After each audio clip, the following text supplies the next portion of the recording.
Chapter 446. Brother Yellowhair, it's not that I want to trouble you, it's the people from Rosefinch Secondary Security Office who are bullying us too much. The road is facing the sky, we each walk our own path. We weren't even in their way, we were just looking in from the school's entrance and they attacked us. Is there still any law? The man with the earring stood next to a man with a head full of blonde hair and said indignantly. After being bullied by Fang Yan yesterday, he had been thinking of getting back at them. As a gangster, he was most afraid of losing face. If he lost face, how could he lead his underlings? Therefore he asked his big brother to help him take revenge. Brother Xiaoxing is right. They bullied Brother Xiaoxing like this. Aren't they purposely making Brother Yellowhair lose face? On this street, who dares to make Brother Yellowhair lose face? On Rosefinch Avenue, Brother Yellowhair is invincible. Brother Yellowhair, there's a strange person over there. That guy is a bit strange, he seems to know some kung fu. Little Yellowhair held a cigarette in his hand, proudly blowing out smoke bubbles one after another, and said with a blank expression, "Let's talk things out, how can we beat people up? This is a society with the law, beating people up is against the law. I want to see who dares to hurt people at the school gate. You all went to the hospital yesterday, right? Did you bring the report? We have no other intentions today, just to talk to them about the issue of apology and compensation." Yes, yes, yes. Brother Xiaoxing nodded repeatedly. Let's make him kneel down and apologize, then the injured brothers will each pay 100,000, we can't be too greedy. There were a lot of punks today, there were about a dozen people gathered behind a blonde man. And they were not here to cause trouble but to negotiate. They said that the security guards from Rosefinch Secondary Security Office injured a few good youths who passed by the school gate. One of them hurt his spine and another had his nose broken. They even brought the hospital report, saying that if the school didn't give them an explanation, they would call the police and the media to report the school's violent behavior. The other party had the advantage in numbers and they were reasonable, because the people were indeed injured by the security guards. At least for now. They came to Xianxia angrily to denounce him. If he didn't handle it well and the matter was brought to Principal Zhou Xian, he was afraid that Principal Zhou would dismiss him, the newly appointed security captain. He was not a philanthropist who would show mercy just because he had a little relationship with Fang Yan. Zhou Xian was strict in his studies and did not care about personal relationships. He was famous for being an iron-fisted principal. Baldy and another security officer stood in front of the gangsters, refusing to budge an inch. Baldy's expression was cold. He forcefully suppressed the anger in his heart and said, "All of you leave immediately. Otherwise I'll call the police to arrest you.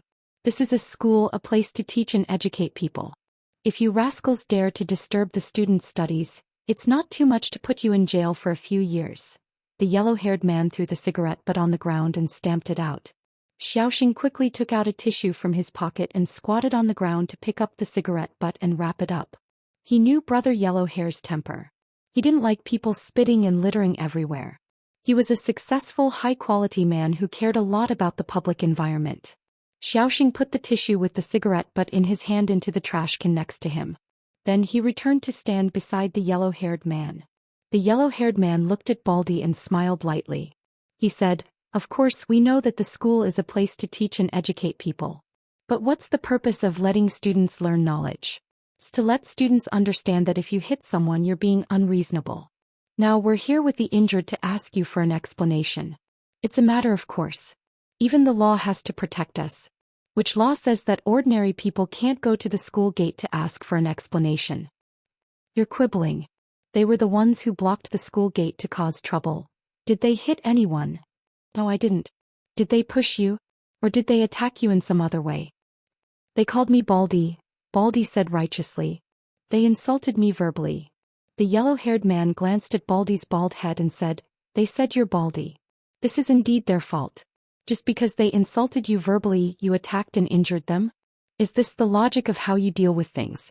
Is this the outstanding result of Rosefinch Secondary's education?" Baldy's mouth opened, but he didn't know how to refute this question. He wanted to say that he didn't hit them, but now Fang Yan was his direct subordinate and an employee of their security office. He finally understood why Fang Yan didn't want to be a good teacher but came to the security office. He came to avoid trouble and let him be the scapegoat, right? "Brother Yellowhair, they're here." "It's that guy. It's the guy in the white robe who hurt us. A hooligan with acne on his face pointed to the distance and shouted excitedly. In the direction he pointed, Fang Yan followed Jing Chong and slowly walked over. Brother Xiaoxing's face was flushed, and he seemed to be in a state of extreme excitement and madness. The guy who beat him up, the bastard who tied him up with a tie and hung him on a tree trunk. This scumbag, devil and cancer of society was about to receive his overdue justice. He would pay the punishment of losing his dignity and money. He deserved to die. Brother Xiaoxing felt that he had been invincible since he started his career. Didn't the hooligans or students of Vermilion Bird Street respectfully call him Brother Xiaoxing when they saw him? Yesterday was the lowest point of his life. It was the most shameful day of his life. Now he was going to climb up from that low point. He wanted to revive the glory of the name Brother Xiaoxing, Brother Yellow Hair. It's the kid in the white robe. Today you have to help us brothers and cripple that kid. Otherwise we won't have the face to mingle in the underworld anymore. Look at that arrogant, despotic and insufferably proud look on his face. Just looking at him makes people feel unhappy. Who does he think he is? He's just a security guard, but he's even more arrogant than Brother Yellow Hair. You mean him? Yellow Hair finally saw Fang Yan's face clearly. Although they haven't seen each other for 3 years and his temperament had changed a lot. But wasn't this the Fang Yan that they wanted to bully but were bullied instead? Yes. It's him. Brother Xiaoxing sneered. I'll recognize him even if he turns into ashes. But Yellow Hair punched Brother Xiaoxing's face. He was extremely ruthless. Brother Xiaoxing's mouth was cracked and blood quickly dyed his chin red.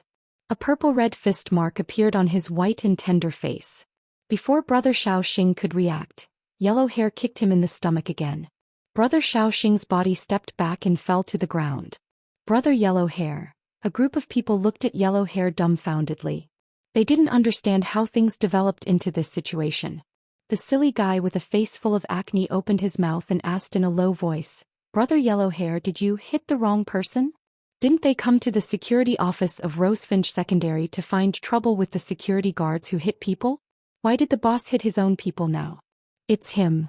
Yellow Hair gritted his teeth and scolded. These bastards, they're just pushing me into the fire pit. Yellow Hair trotted to Fang Yan, bowed to greet Fang Yan and said with a smile, Mr. Fang, long time no see. Do you remember me? I'm Yellow Hair, the one who had some misunderstandings with you before. Do you remember me? Fang Yan looked at him in a trance and didn't answer his question. Of course he knew this Yellow Hair. The incident with Brother Wolf behind him was one of the crises he encountered when he first entered Rosefinch 3 years ago. Because of the media's attention, he was almost hyped up as a perverted teacher who had an abnormal relationship with a female student. Although he quickly solved the matter with a thunderous method, he was still chased out of his rented house by his sister Li, who was worried about her daughter's puppy love. After that, he moved into Lu Chaoga's Rosefinch house and fought with waves of evil forces. In the end, his father, Fang Yixing, died in battle at the entrance of Swallow Dock. It could be said that the Brother Wolf incident was a watershed in his life. At that time he was high-spirited, laughing and scolding. Other than feeling that there was a woman who was very annoying, he felt that the sky was blue and the water was clear. Even Baldy's bald head looked ugly and cute. How depressed and heavy was his mood now. After not seeing each other for 3 years, he really missed his life at that time. Unfortunately, he couldn't go back. Seeing that Fang Yan didn't respond, Yellow Hair thought that Fang Yan didn't remember who he was. He introduced himself even more diligently and said, At that time, my face was smeared with chicken blood and I even held up a banner at the school gate to denounce you. Oh yes, I wrote kill and taste life. You were very angry and said that I wrote taste wrong and added a side at the side. Do you remember now? Fang Yan finally pulled himself out of his memories. Looking at Yellow Hair's expectant face, he nodded and said, I remember you. Yellow Hair was so emotional that he was about to cry. With red eyes, he said, After that incident, I realized that being uneducated is indeed a very shameful thing. After that, I self-studied the law course at the Radio and Television University. I am now a university graduate. Give me another 2 years and I will be able to get my lawyer's license. Mr. Fang, you are my first teacher and second parent. Chapter 447. Fang Yan looked at the excited yellow-haired man and asked with a smile, Did you self-study the law course of TVU? Yes. The yellow-haired man nodded proudly. From a hooligan who had tasted blood for blood to a knowledgeable and cultured night school graduate, it could indeed be said to be a huge change of being reborn. You can become a lawyer in 2 years? Yes. I've been preparing for a long time. I'm confident that I can get a lawyer's license in 2 years. The yellow-haired man was even more proud. Fang Yan's eyes became sharp, as if he wanted to see through the yellow-haired man's internal organs and tear off his clothes and flesh. He said with a slightly sarcastic tone, "So, are you trying to tell me that you've become a knowledgeable and cultured hooligan?" The yellow-haired man's face turned red and he couldn't speak for a long time. 3 years ago when I first saw you, you followed a bad guy to touch a girl's but in a small bar. The second time I saw you, you were lying in front of the school gate with blood all over your face. This is the third time we met, right? You came to the school gate with a group of you from 3 years ago. Of course you're knowledgeable and cultured now and you're studying law. Some of the laws are even clearer than I am.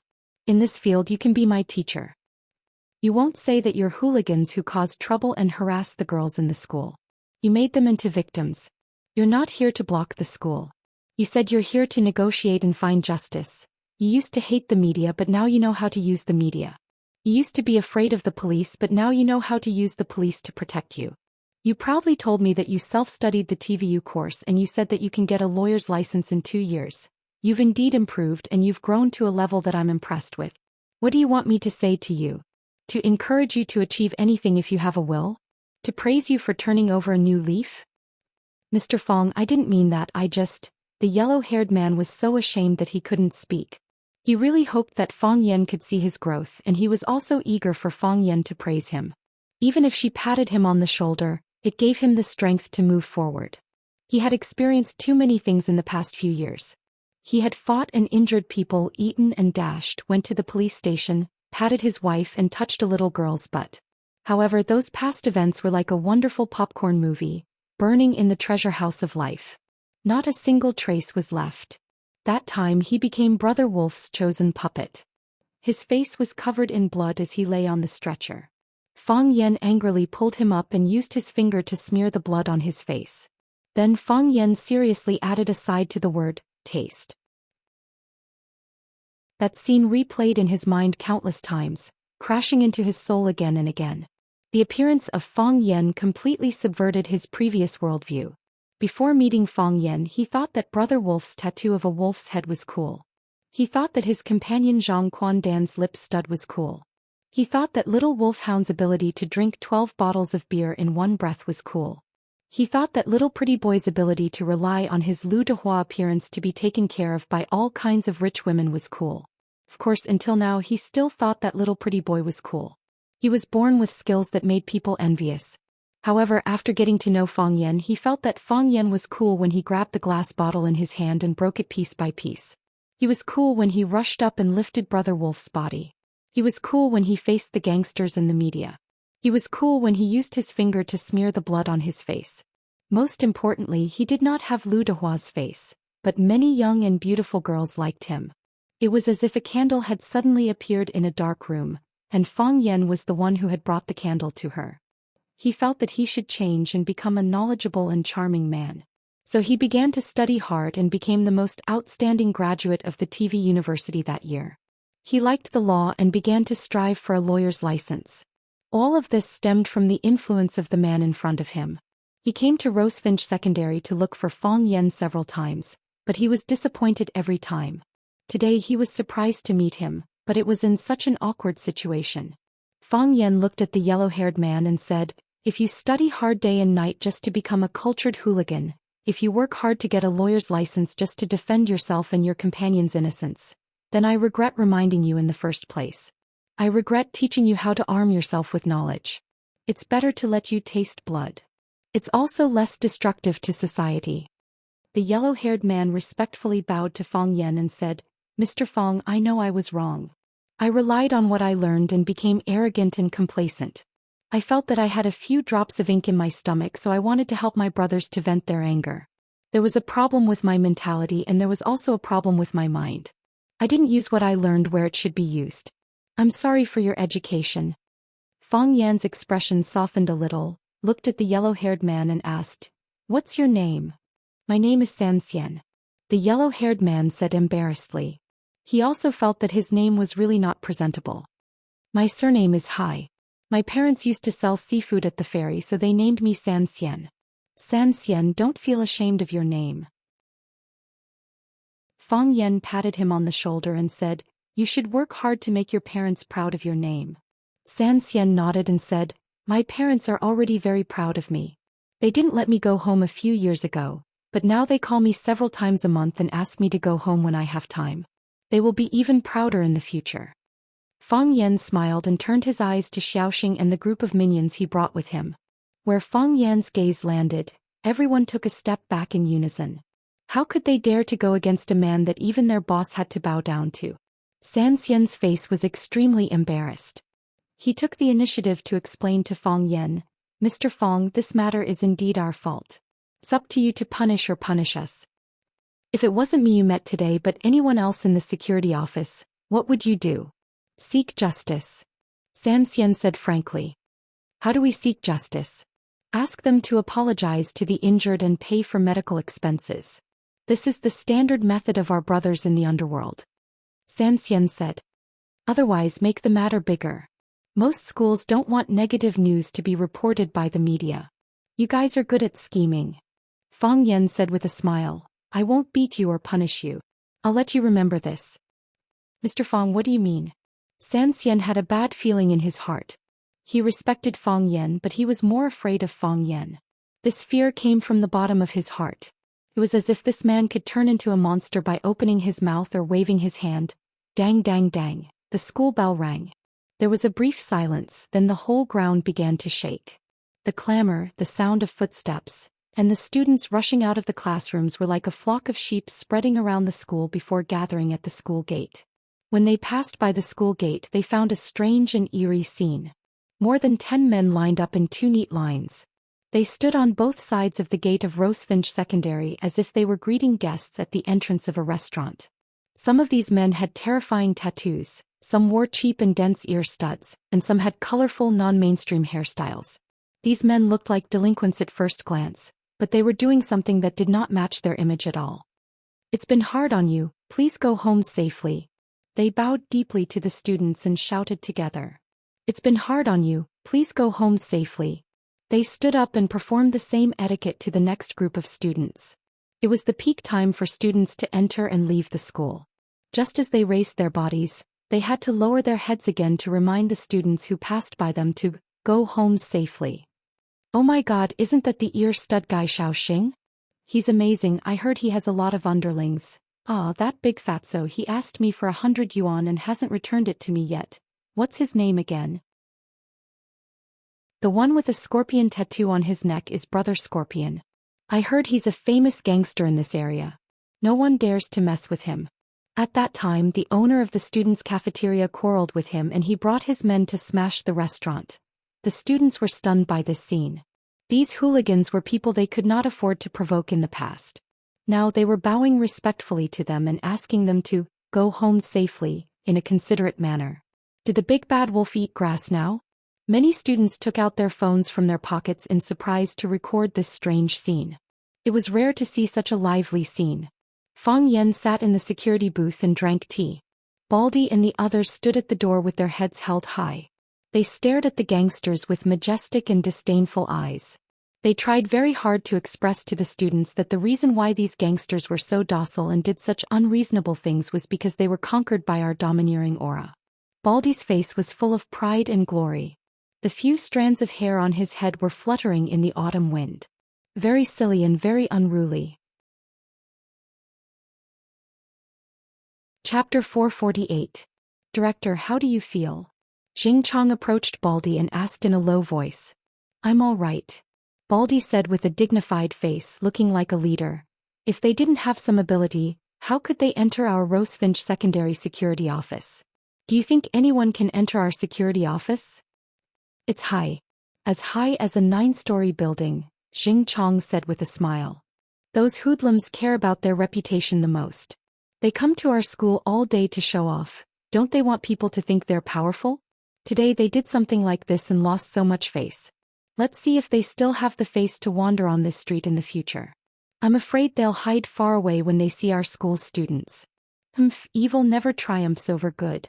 Even if Fang Yan didn't do this, I would still find a chance to teach them a lesson, Baldy said righteously. The Baldy said with a righteous air, after this incident, if they know their mistakes and can correct themselves, it can be considered a virtuous deed. Although Mr. Fang isn't a teacher now, he's still doing the work of educating people. Xianxia stood next to Fang Yan and asked in a low voice, Mr. Fang, I want to ask you a favor. What is it? Fang Yan asked without turning his head. He was focused on drinking the big leaf tea that Baldy gave him. The tea was slightly astringent, just like his current mood. Can you be my teacher? If there's anything I don't understand, can you give me some pointers? Xianxia asked nervously. He was very nervous. Sure, Fang Yan said. Xianxia didn't expect Fang Yan to agree so easily. After a while he said excitedly, Mr. Fang, you'll be my teacher from now on. I'll definitely work hard and won't let you down. You're not learning for me, you're learning for yourself, Fang Yan said. You'll be a hoodlum for the rest of your life, it has nothing to do with me. But I'm still looking forward to you becoming more outstanding and using your knowledge in more important places. Got it, Xianxia said, feeling enlightened. Fang Yan pointed to the hooligans who were standing at the school gate pretending to welcome guests and said, Take them home. Don't come to the school gate to make a fool of yourself again. This is a school, a place for students to learn. If I see them causing trouble here again, I'll hang them on a tree and make them shout these 2 lines at the students. I won't. They won't come again. I won't dare to come again, Xianxia promised before leaving with his men. Dong dong dong. Someone gently knocked on the window of the security booth. Fang Yan raised his head and looked over. The beautiful girl that he had once met was standing at the window and looking at him with a smile. What's the matter? Fang Yan asked curiously. Are you the school's security guard? The girl asked in a crisp voice. Fang Yan nodded and said, Yes. The girl looked at Fang Yan up and down, then pointed at the green security uniform on Baldy and said, Then why aren't you wearing a security uniform? You're lying, the girl pretended to be angry and said, How can you be a security guard? You don't look like one at all. How can a security guard look like you? I'm a security guard, Fang Yan explained. They're all standing outside and only you're sitting in the security booth? You're the security captain? Also, you still haven't answered my question. If you're a security guard, why aren't you wearing a security uniform? Fang Yan was troubled for a while, then said in a small voice, The security uniform is too ugly. Ha, the girl laughed. I also don't think it looks good. Oh yeah, are you off work? I'll treat you to dinner, okay? Why would you treat me to dinner? Because I like you, the girl said. No need, Fang Yan refused. I already have a date. If you really don't give me any face. I don't treat people so easily, the girl said coldly. What's your name? I'm a security guard. Do you know what my name is? I don't know. I clearly told you, the girl said angrily. My name is Su Qi. Do you remember it this time? I'll try my best, Fang Yan said with a serious face. He knew that this girl had a faint affection or a slight curiosity toward him, but he could only push her away. Because he couldn't accommodate too many people around him. I'm a security guard, I'll try my best to remember the name of every student in the school. If I forget, please forgive me.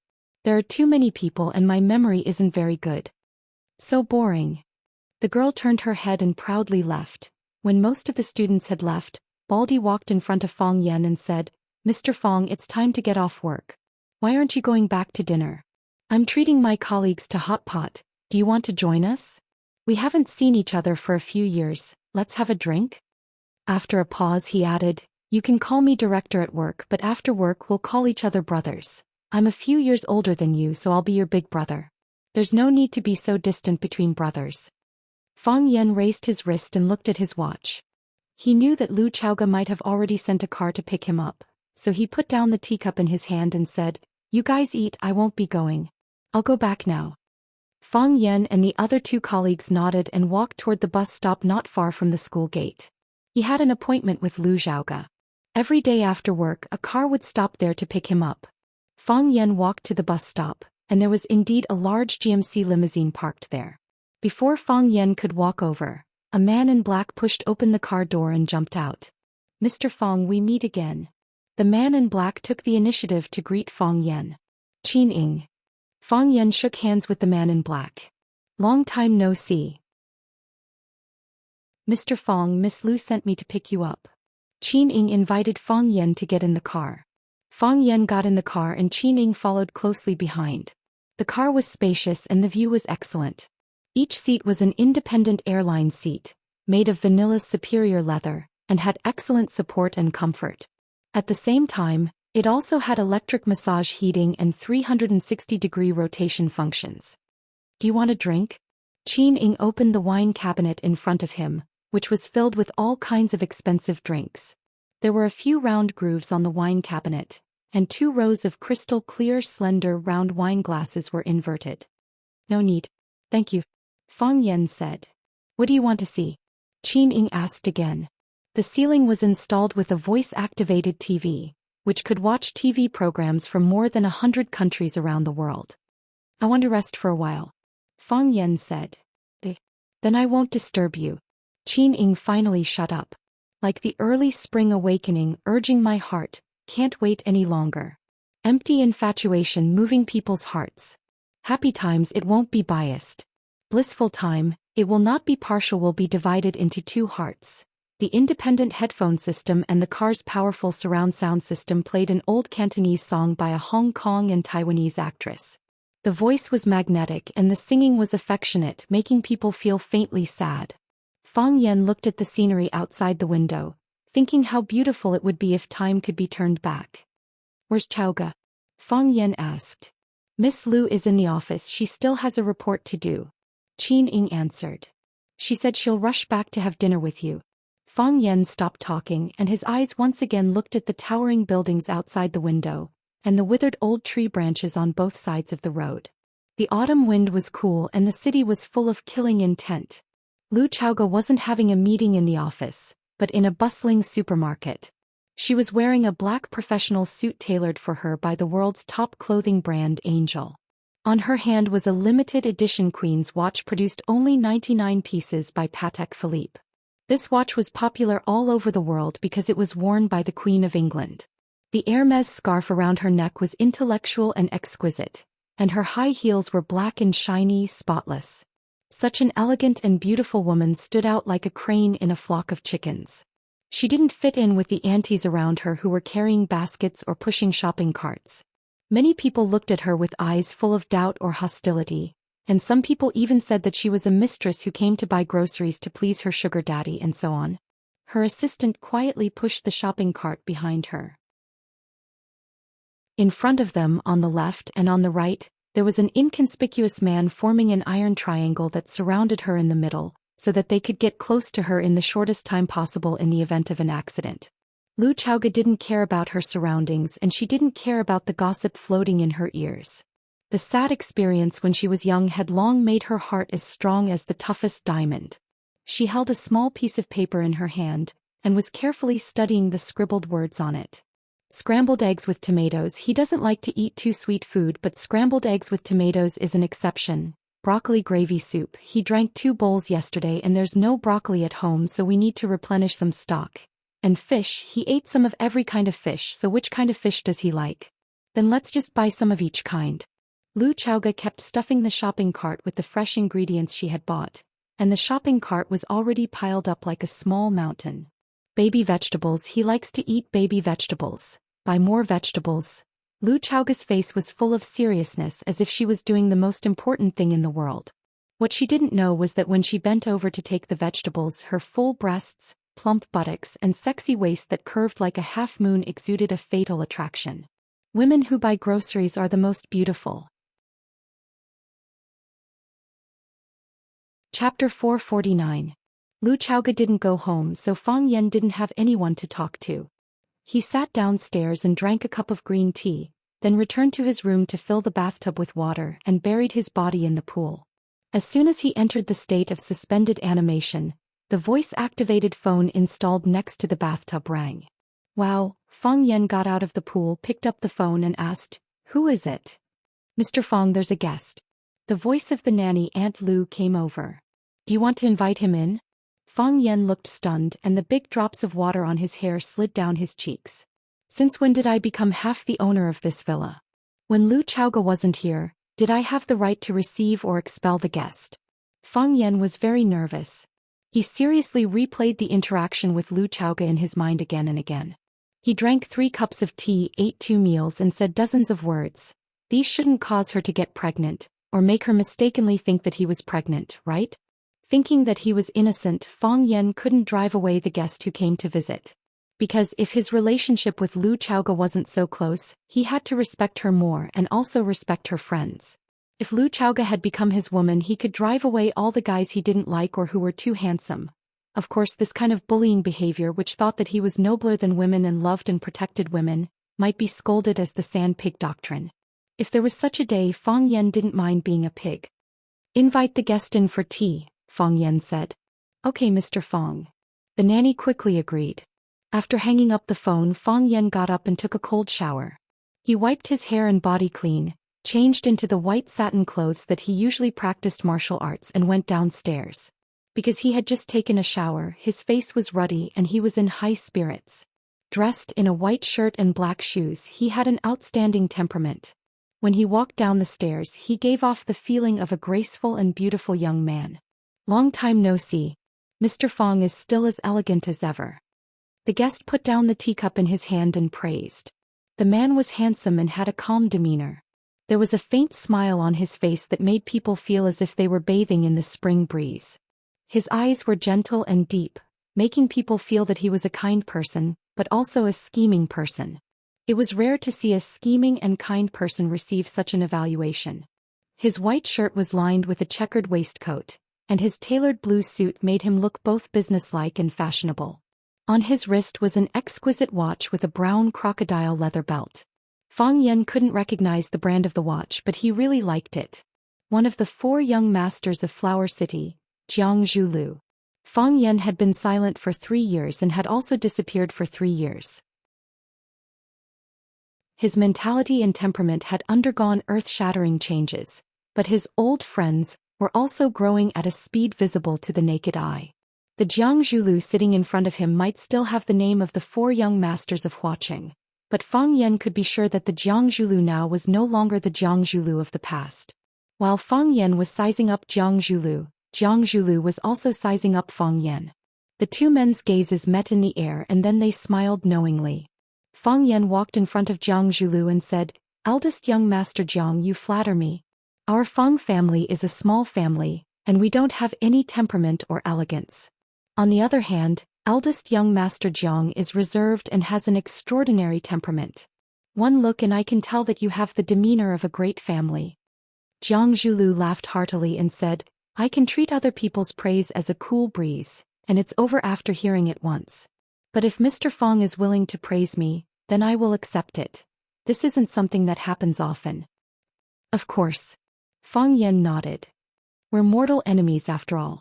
The fact that I'm willing to praise you like this proves that you're a worthy opponent." Jiang Lu smiled wryly and said, "To borrow a phrase from Mr. Fang, the Jiang family is a small family.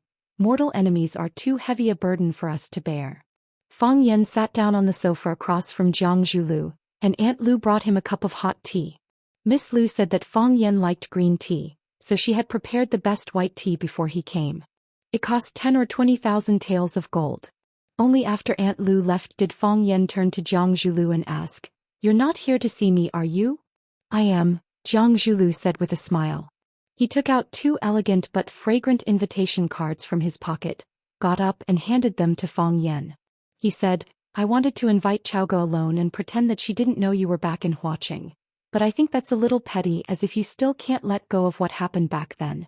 It's been so long. You've won against Lu Chaoga and I have another woman. Let bygones be bygones. If you don't mind, why don't we go to the wedding?" Fang Yan took the invitation card, which said that Mr. Jiang Lu and Miss Jiang Shangxin had tied the knot. Jiang Lu was going to marry a woman from the Jiang family. The Jiang family and the Jiang family were connected through marriage after all. Could it be that the Jiang family had been very satisfied with the Jiang family's performance over the past few years? Or that Jiang Shangxin was very happy with Jiang Zhuo's performance? "Congratulations," Fang Yan said in a low voice. "If I have time, I'll be there to congratulate you personally." Women who bought groceries weren't necessarily the most beautiful, which meant that men were lying to you. However, beautiful women who bought groceries were simply so sexy that it made people feel hopeless. They stretched out their fair and slender hands that were smeared with various kinds of nail polish and picked out a bundle of vegetables or a few eggplants from the shelves. Then they frowned slightly and pursed their red lips. The question of whether to choose 2 cucumbers or a box of bitter gourd made them hesitate for a long time. Lu Xiaoga didn't have a desire to buy groceries. Most of her items, including her clothes and shoes, were custom-made by her assistant at home when she was slightly free from work. Once the custom-made items were completed, they would be sent over in batches. However, she felt that buying groceries was a very important matter. She had to personally go to the supermarket to pick out the freshest meat and vegetables that were most suited to his taste. Then she would go home and cook them personally. She would complete all the processes by herself. This way her happiness would be doubled. Lu Xiaoga felt very happy now. This was because she finally had something else to do after work. It wasn't just work, it wasn't just reading books, it wasn't just watching boring television dramas or pretending to have orgasms. She didn't have to deal with complicated interpersonal relationships or think about those troublesome conspiracies and plots. She could be like other women, go to the market to buy a big basket of good vegetables and then go home to cook soup with her bare hands. The most important thing was that there was a man at home for whom she was willing to cook soup. After Lu Xiaoga chose several kinds of delicious and precious fish, her assistant and Jing had to remind her, "Boss, the cart can't fit anymore. Should we get them to bring another cart over?" Can't fit anymore? Only then did Lu Xiaoga retract her thoughts from the small piece of paper in her hand. She turned to look at the shopping cart that was piled up like a mountain and said regretfully, "There are still a lot of things that I haven't bought. Boss, we'll just buy the items that you need the most. As for the other minor items, we can make a list and get the housekeeper to buy them, or I can buy them myself." And Jing looked at the mechanical watch on her wrist and said, "You've been out for 29 minutes. You're about to cross the crisis line. We have to escort you back." Lu Xiaoga knew that what Jing said made sense. When had she ever had a comfortable day all these years? The Rubik's Cube was a Pandora's box that she had opened with her own hands, attracting batches and batches of demons and devils to surround and covet her. Time and time again, killing intent after killing intent. It was truly exhausting. Lu Xiaoga nodded and said, "Then let's go back." Although she looked cold, she was a boss who was very willing to think for her subordinates. If there was a crisis, it would be the protectors around her who would be the first to rush out and fight with their lives. They were the most dangerous targets. A man in black pushed the shopping cart over to pay the bill. Lu Xiaoga and Jing walked toward the surface parking lot under the escort of 2 men in black. The underground parking lot was too dark and desolate. There were too few people and too many surveillance blind spots. It was easy for all kinds of accidents to happen. If the car was parked on the surface with the huge flow of people in the shopping mall, it would not be easy for those peeping behind the scenes to do anything even if they wanted to. They also did not dare to brazenly expose themselves in front of the public.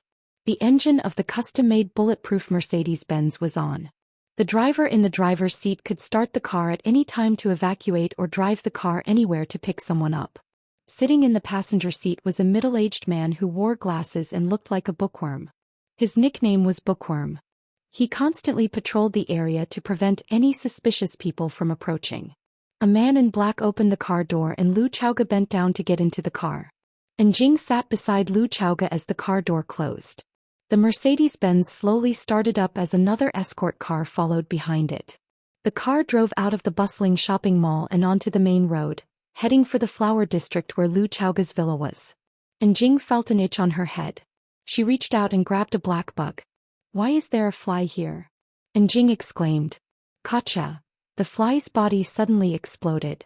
White light blazed as it turned into a palm-sized saucer-shaped communication device. "This is a genetic bomb. Once it explodes, none of you will be left." A man's calm and powerful voice sounded from the communication device. He didn't remove his original voice and use a mechanical voice, proving that he didn't care if these people knew his true identity. "Then congratulations. You've been kidnapped." Chapter 450. The development of technology had pushed the technology of crime forward. In the past, people had to slash with knives, stab with swords, strangle with ropes, and poison in drinks. There had to be something in contact with the human body. Right now, the criminals were thousands of miles away, and it was possible for them to carry out a large-scale massacre. All Jing did was grab a tiny black fly from her hair, but the fly instantly exploded, turning into a genetic bomb that could communicate and explode. It was even more powerful than Monkey Sun's 72 transformations.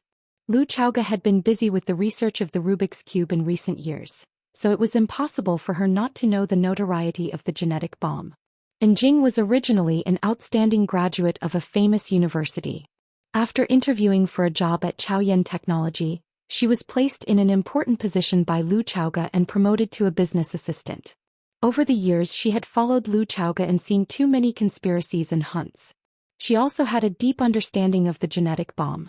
As for the driver and the bookworm in the passenger seat, they were all carefully selected security personnel by the Qin family. Their understanding of the genetic bomb was deeper than anyone present. Hearing the man on the communicator say that it was a genetic bomb, everyone was extremely shocked but did not panic. The driver continued driving calmly, but a thin layer of sweat appeared on his forehead. The bookworm took off his glasses and wiped them with a silk handkerchief.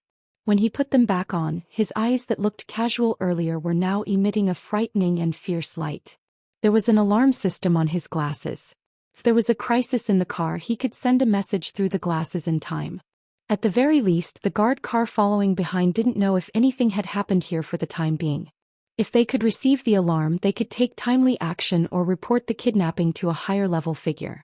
Unfortunately, his attempt failed. The alarm could not be sent out, and the car they were in was shut down by the holographic screen. They had lost contact with the satellite in the sky. Everything was under the enemy's control. Bookworm, are you feeling very disappointed now?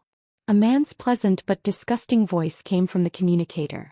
The king of individual soldiers who wreaked havoc in South Africa, the legendary figure who single-handedly wiped out half of Chief Akamsi's army. After returning to Wuxia and being taken in as a servant by the Qin family, her days became more and more comfortable and she became more and more careless. Don't you feel powerless and aggrieved that you can't do anything? Don't waste your time. The gadget in your hands is called King Kong. It has a shielding program installed in it that can block all signals and wavebands in the car. Don't try to dismantle it because if you move, I will immediately detonate the bomb. Needless to say, the button to detonate the bomb was pressed under my thumb. As long as I use the slightest bit of force or if I'm not careful, you'll be incinerated into thin air by that beautiful green liquid. Not only you but also the car you're sitting in. Nothing will be left. After a pause, the man continued, "Oh, I almost forgot to tell you that your every move is under my watch. Allow me to introduce myself. I am a sovereign. Don't try to resist me because I really like killing people." Bookworm sat quietly in the front row, not saying a word, not accepting the mockery and provocation of the sovereign. He was not surprised that those people knew his past information so clearly. With the expansion of the influence of the Rubik's Cube and the increasing importance of Lu Chaoga, he was sent to replace Qin Ying as Lu Chaoga's security captain, directly responsible for Lu Chaoga's personal safety. In these 2 years he had defeated countless snipers. In such a long confrontation, if they wanted to understand a person, they could even find out how many times he had peed on the bed when he was a child and how old he was when he was weaned. He had such an ability. "What do you want?" Lu Chaoga asked aloud. "The goddess. We want the goddess. We only want the goddess." The man said with a smile, "Miss Lu, don't get me wrong. The goddess we are talking about is not you. Perhaps you don't know, but our organization has constructed a plan to capture the goddess. We will use any means and pay any price to get the goddess from your hands. Yes, the goddess is the Rubik's Cube. This does not mean that we deny Miss Lu's appearance. Miss Lu is a 1 in a million beauty, a rare goddess. Unfortunately, I don't like women. No matter how beautiful a woman is standing naked in front of me, I can't have the slightest interest. We are more interested in the Rubik's Cube goddess. As long as we have her, our children and grandchildren will not have to worry about food and clothing, and can even become the master of this world. Miss Lu, I don't think you will let us down, right?" "No." Lu Chaoga's voice was crisp. "What a woman with character. If I were a man, I think I would fall in love with you." The man's voice came from the intercom. "But what are you going to do?" Your life is in my hands now. As long as I use a little force, such a beautiful body will be blown to pieces. How regrettable is that? Even if I am not a man, I will feel sorry for those who are secretly fascinated by you. The Rubik's Cube Goddess. This is the code name they gave you. You must like it very much, right? Lu Chaoga was not interested in continuing to talk to the Lord God, but said to Bookworm in the front passenger seat, I leave this matter to you. Everyone should do what they are best at, and now they encountered the field that Bookworm was best at. What she had to do was to trust Bookworm and wait quietly. Do as they ask, Bookworm said. He took King Kong from Njing's hands. At least he had no way to get rid of this little thing. If he could, he really wanted to press down the window and throw it out. However, he knew it was impossible. This was because the moment he pressed the window, King Kong might have already exploded. Besides, who knew if those people had any tricks up their sleeves? The enemy could take risks, but he couldn't drag Lu Chaoga to take risks with him. He knew how important Lu Chaoga was to the Qin family now, and how much the elders of the Qin family valued her. If it wasn't for the talented Miss Qin supporting them, those proud figures of the Qin family would probably be suppressed by her. It was not a pleasant thing that the person in charge of the subsidiary company was too capable. No king would use a general who was difficult to control. Fortunately, at least for now, the two sides were still in the honeymoon period. How to get rid of King Kong in his hands was really a tricky problem. Since Miss Lu doesn't want to talk to me then, Bookworm, let's communicate directly. Do as I say and obey every word unconditionally. The voice of the Lord God became cold and determined. Lu Chaoga's attitude completely irritated him. The first thing you have to do is to get rid of the escort car behind you in a minute or something. I don't care what reason you use, but your every move is seen by me. If they do anything suspicious, I will put the debt on your head. Don't forget, I like to kill people, and I like to kill beautiful women even more. They exist in this world. It's really annoying. The Bookworm didn't waste this precious time and motioned the driver to turn the car to the fast lane on the innermost side of the main road. Slow down the speed and then turn left quickly when the red light is about to shine. When the guard car behind wanted to follow, a large number of cars had already rushed over from the left and right sides, blocking them in place and making them unable to move. Beautiful. The Lord God praised. The second thing is to drive into the Seaview lane and go in the direction of the Seaview platform. Without the Bookworm's explanation, the driver had driven into the Seaview lane. The Seaview lane was the main lane to enter the seaport. There was a lot of traffic. A car squeezed in the middle would soon be surrounded by a long line of cars. The front and back were impenetrable and it was difficult to escape. The guard team lost contact and there was no external force to rely on. The car was trapped in the middle of the traffic and the hope of self-help was slim. Now the situation was even more critical. The sweat on the driver's forehead was getting denser, and the blood in the Bookworm's eyes was getting stronger and stronger. His eyes were looking at the surrounding environment sharply, looking for possible opportunities to break through. And Jing was just like her name. She sat beside Lu Xiaoga as usual. She didn't speak or scream. She was no different from usual. But her right hand kept waving a button under the seat. It was the alarm device of the car's security system. Even if she knew that the chance of success was very small, but what if the headquarters received their message? Lu Chaoga was very comfortable. First, she lay on the seat and listened to the light music in the car for a while. Finally, she was a little bored and simply pulled out a fashion magazine from the back of the seat to read to kill time. She had fantasized about such a result countless times. She knew that there would be such a day after all. As long as the Rubik's Cube was in her hands, those people would not give up. She could escape a hunt, she could escape 10 traps, but could she escape 100 ambushes? Whether she was there or not, the Rubik's Cube must be there. Therefore, she simply refused the Lord God's request to take away the Rubik's Cube. There was no room for discussion or negotiation in this matter. She said that she would give a huge Chaoyan empire to Feng Yan. This was her promise to him, who said that a woman could not promise a man. Chapter 451. Aren't you afraid? The Lord noticed Lu Chaoga's ease and asked doubtfully. Lu Chaoga's eyes are still on the gorgeous style of clothes in the magazine, thinking that she should order a batch of autumn clothes. Although she has enough clothes, it's best not to repeat them. Otherwise, men will be tired of looking at them. Hearing that the Lord is still asking questions, she answered perfunctorily and said, "Afraid. Aren't you afraid I'll kill you? The Lord is very curious about women. The more you don't understand a woman, the more curious you are." "Afraid? I don't see you afraid." Lu Chaoge finally looked up and said in a sarcastic voice, "I've prepared for the worst. Now that moment has not come. In the battlefield of feelings there is no fairness, only who loves who more." Lu Xiaoge did not know what kind of feelings he had for Fang Yan. Was it familial love, adoration, attachment, or perhaps attachment? She has never thought about this topic. Because for her it doesn't matter. She lost her parents when she was a child and was an orphan living in the enemy's home. Her heart has long been hard and her blood has long been cold. Later, the miraculous appearance of her aunt gave her a clear understanding of her family. Where there are relatives, there is home. Although her aunt was burned to such a horrible appearance, she is also her most precious and only relative. It is for this reason that she knows that her aunt is doing something crazy and does not object to it. She understands her aunt and understands how desperate and crazy it is to live and die.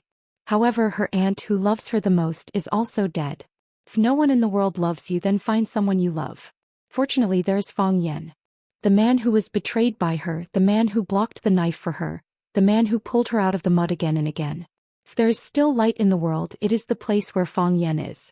If there is warmth in the world, it is when they watch the fireworks under the same sky. Lu Chaoge's life was complicated yet simple, pitiful yet happy. The 3 years of rapid development of the Rubik's Cube were also the most dangerous years for Lu Chaoge's personal safety.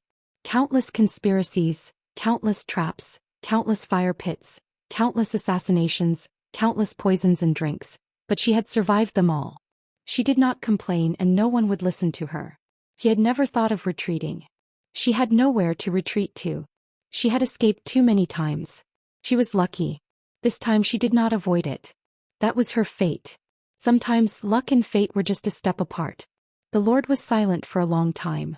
When everyone thought that he had disappeared or was busy with other things, his voice came again. He sighed and said, "You are the most amazing woman I have ever seen. I don't want to say thank you."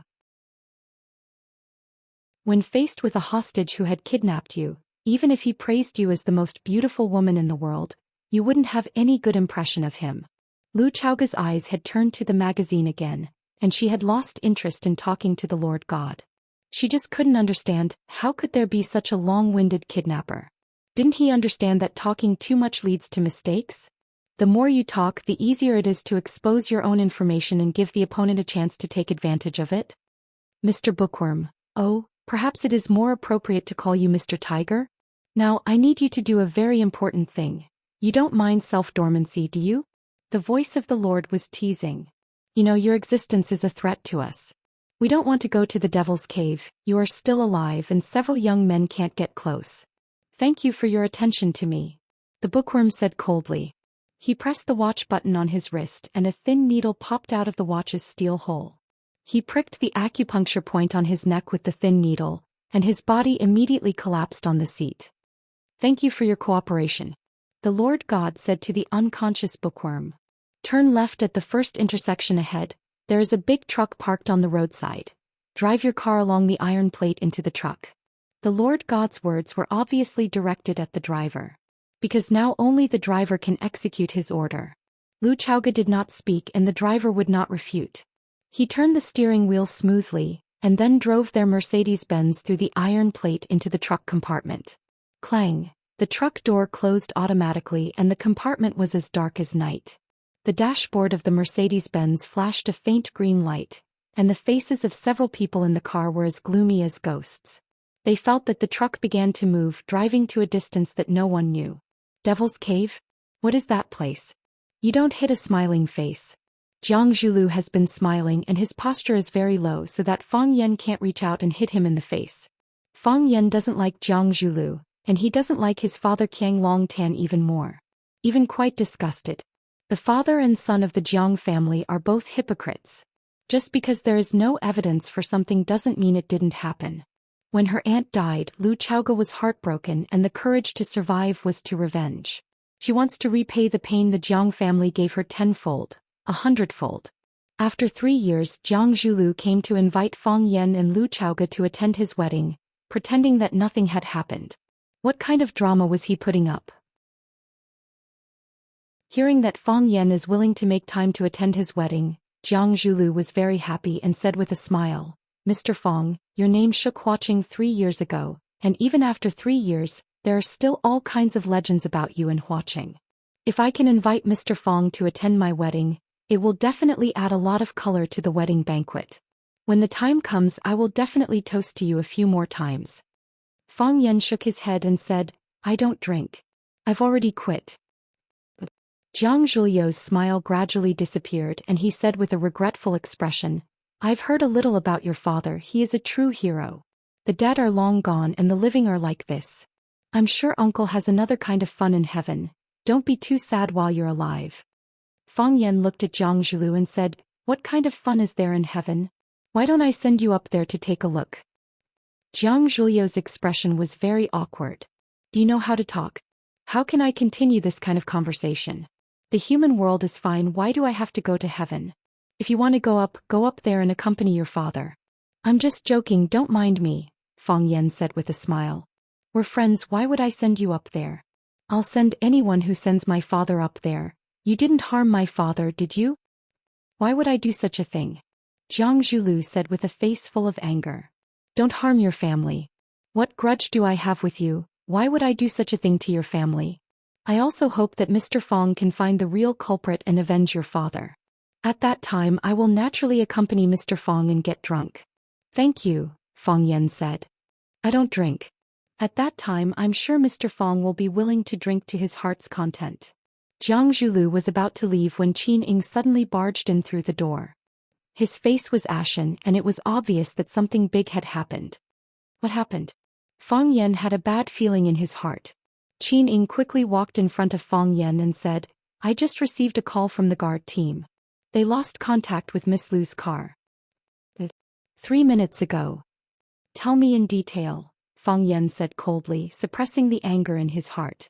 "I lied to you. Miss Lu didn't stay at the research institute for a meeting, but went to the mall with her assistant to buy groceries." Qin Ying hurriedly explained and reported the whole process of Lu Chaoga's disappearance to Fang Yan in detail. Miss Lu finished her shopping and the convoy began to return. While waiting for the traffic light at the intersection of Huaqing, the car that Miss Lu was in suddenly turned left, and the guard team behind was blocked by other cars, unable to follow closely. After this sudden incident, the guard team immediately contacted the car that Miss Lu was in. However, Miss Lu's phone couldn't be connected and Assistant Anne's phone couldn't be connected either. There were 7 other communication tools between the 2 cars, including satellite communication equipment and wave transmission equipment. All communication methods were blocked. While Qin Ying was reporting the situation, Fang Yan had already opened the map on his phone and started to search for the area where Lu Chaoga went missing. His eyes were glued to the map as if he wanted to drag Lu Chaoga out of the map. "They suspect that Miss Lu was kidnapped, and are currently searching the area where the car went missing," Qin Ying said. The guard team reported back the situation and awaited further instructions. "Damn it!" Fang Yan grabbed the teacup in front of him and threw it at the opposite side. Jiang Zhulu, who was holding the teacup and listening to the conversation between Fang Yan and Qin Ying, couldn't dodge in time, and his forehead was hit by the flying teacup. Smack! The teacup smashed onto Jiang Zhulio's forehead, causing tea to splatter everywhere. A few tea leaves stuck to his face in an unsightly manner. The refined and elegant Huaqing's 4 young masters looked miserable and battered at this moment. Even a clay Buddha had some vitality, and Jiang Zhulio's ability to maintain his vitality was extremely good. However, when faced with the humiliation of having tea splattered on his face, it was hard for him to bear. Jiang Zhulu was furious. He jumped up from the sofa, wiped the tea off his face and shouted at Fang Yan, "Are you crazy? What are you doing? I'm also very worried about Lu Chaoga's disappearance. But what does this have to do with me? What right do you have to throw a teacup at someone?"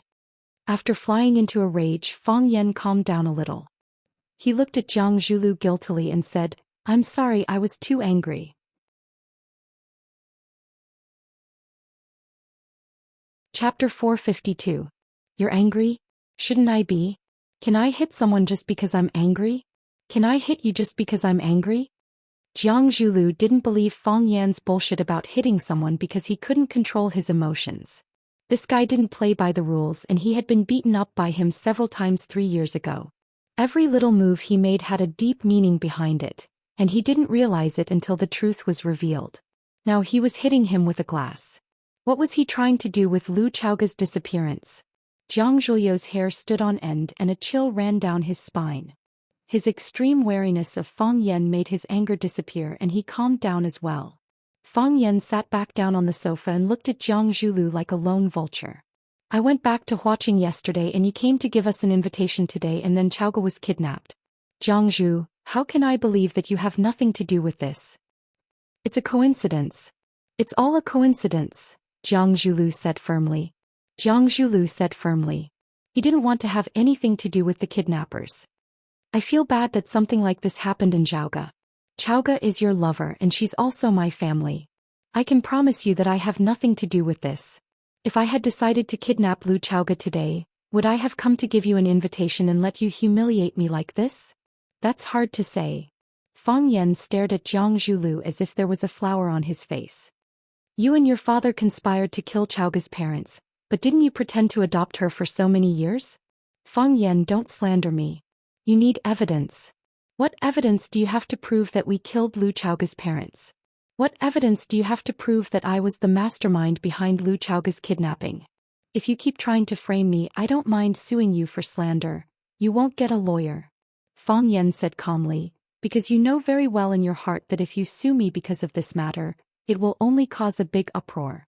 Moreover, it will confirm the fact that you are the murderers of Lu Chaoga's parents. You will only desperately want to disassociate yourself from this matter. Jiang Zhulu glared fiercely at Fang Yan and said, So, you saw that it was difficult for us to defend ourselves, so you wanted to pour this basin of dirty water on us, father and son? I won't wrongly accuse a good person, Fang Yan said, but I won't let any bad person go either. If you're the bad guy, we can only fight to the death. It seems like we can never be friends, Jiang Zhulu said as he looked at Fang Yan. I don't befriend people with evil intentions. I hope you're right. Jiang Zhulu sneered. He walked in front of Fang Yan, picked up the 2 invitations on the coffee table and turned to walk towards the door. Qin Ying's figure flashed and blocked in front of Jiang Zhulu. This was Lu Chaoga's house. When Lu Chaoga wasn't here, Fang Yan was the owner of this house. The owner didn't say anything, so how could he be allowed to leave as he pleased? Moreover, Fang Yan said that the kidnapping incident was related to Jiang Zhulu. Was it related or not? This matter had to be cleared up before he could leave. Jiang Zhulu looked at Fang Yan and sneered, saying, What? You want to keep me here? If the owner wants to keep me here, then I'll really be an unwelcome guest and not leave. Fang Yan looked at Qin Ying and said, Tomorrow is someone else's big day. How can we detain the groom? Let him go. We still have to go to his wedding tomorrow. Qin Ying was full of doubts but still listened to the order and moved to the side. Although I know you'll definitely refuse, I still have to say this. I'm also very worried about Lu Chaoga's disappearance. If there's a need, you can give me a call. My Jiang family also has some connections, so we'll definitely do our best to search for Lu Chaoga's whereabouts. Jiang Zhuliu's voice was loud and clear as he said, Lu Chaoga has misunderstood my Jiang family, but my Jiang family will always treat her as a family member. Why should I refuse? Fang Yan asked. Go on, do your best to find her. When you find Lu Chaoga, I'll treat you to a drink. Jiang Zhulu took a deep look at Fang Yan and strode out of the villa. At the entrance of the villa's courtyard, a champagne-colored Bentley was parked. An old man in a well-ironed suit stood beside the car.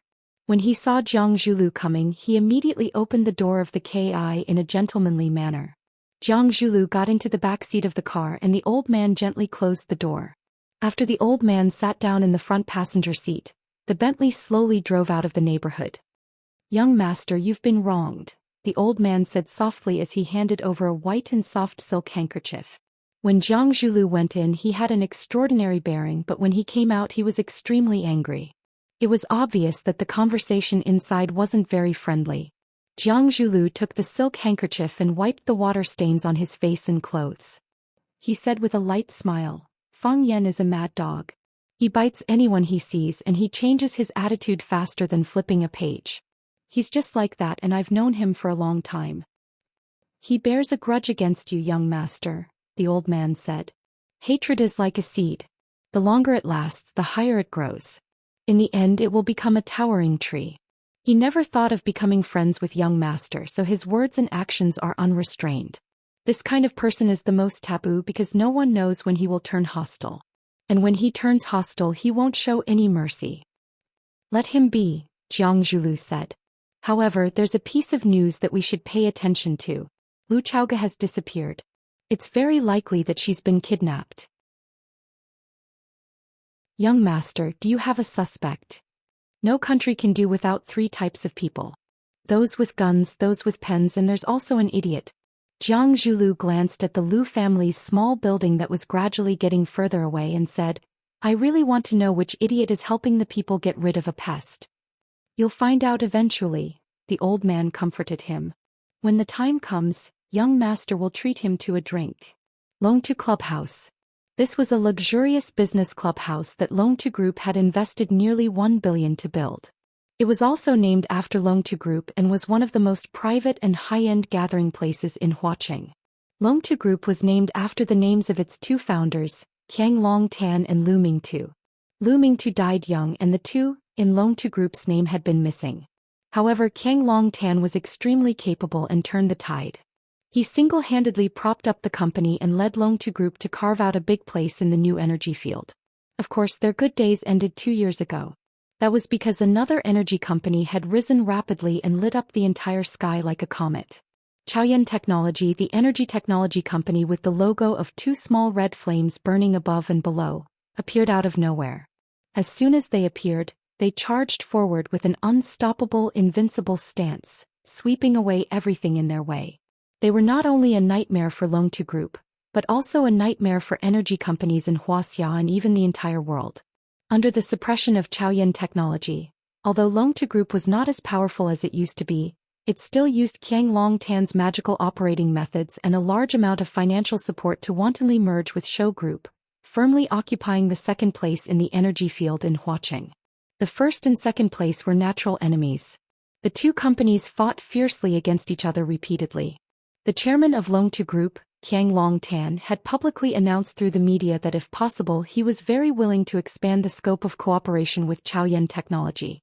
However, the strong female leader of Xiaoyan Technology, Lu Chaoga, who was deified by countless media outlets, sharply rejected him. We can talk about acquisition but not cooperation. Jiang Zhulu went to send invitations to Lu Chaoga and Fang Yan, inviting them to attend his wedding. This was also a show of goodwill.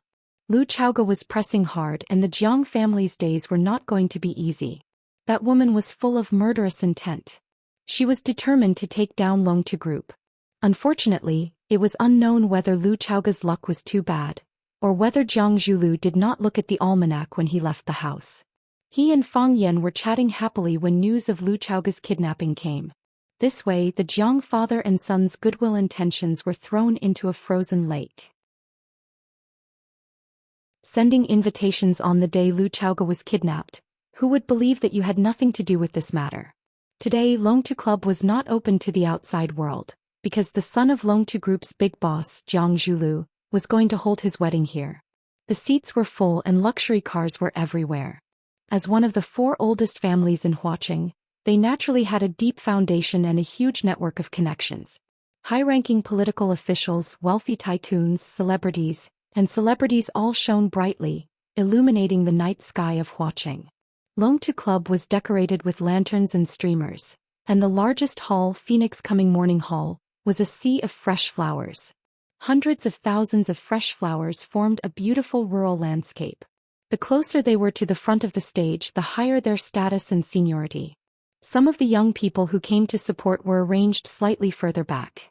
For the wedding of Jiang Zhulu, one of the 4 young masters of Huaqing, other than Mei Yingxue, who never appeared in public, Lan Shanggu and Lu Shu came to support. They sat together with a few influential young masters in the circle, chatting and laughing so they did not feel bored. Lan Shanggu looked rough and straightforward, but it was easy for him to get along with those young masters. Ever since Lu Shu's face was disfigured, he had become a monster in Huaqing. He spoke in a strange way and his methods were cruel and ruthless. He gave off a gloomy aura that kept people away. Lan Shanggu chatted and laughed with everyone for a while. Then he tilted his body slightly and approached Lu Shu, who was drinking his tea in silence. He said, "If the Jiang family pushed Jiang Shangxin out as bait 3 years ago, then has Jiang Zhulu satisfied the Jiang family or Jiang Shangxin? How did this happen?"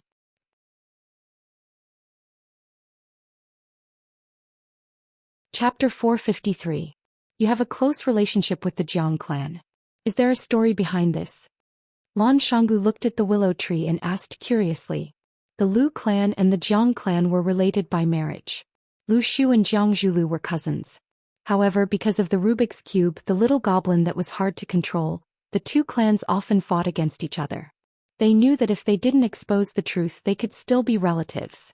Therefore, even though Lu Shu was disfigured and the Jiang clan suffered heavy losses during the Rubik's Cube fight, the two clans were still on good terms as if nothing had happened. If the Lu family had given the whereabouts of the real Rubik's Cube to the Jiang family or directly used Lu Zhaoga's aunt to negotiate terms with the Jiang family, there wouldn't have been a life-and-death struggle between the two families. The reason why Lu Zhaoga and her aunt could persist until the end, besides the appearance of Fang Yan, was that they had taken advantage of the greed of the two beasts, the Jiang family and the Lu family. How could Lu Zhaoga and his aunt fight against a giant like the Lu family with only their strength?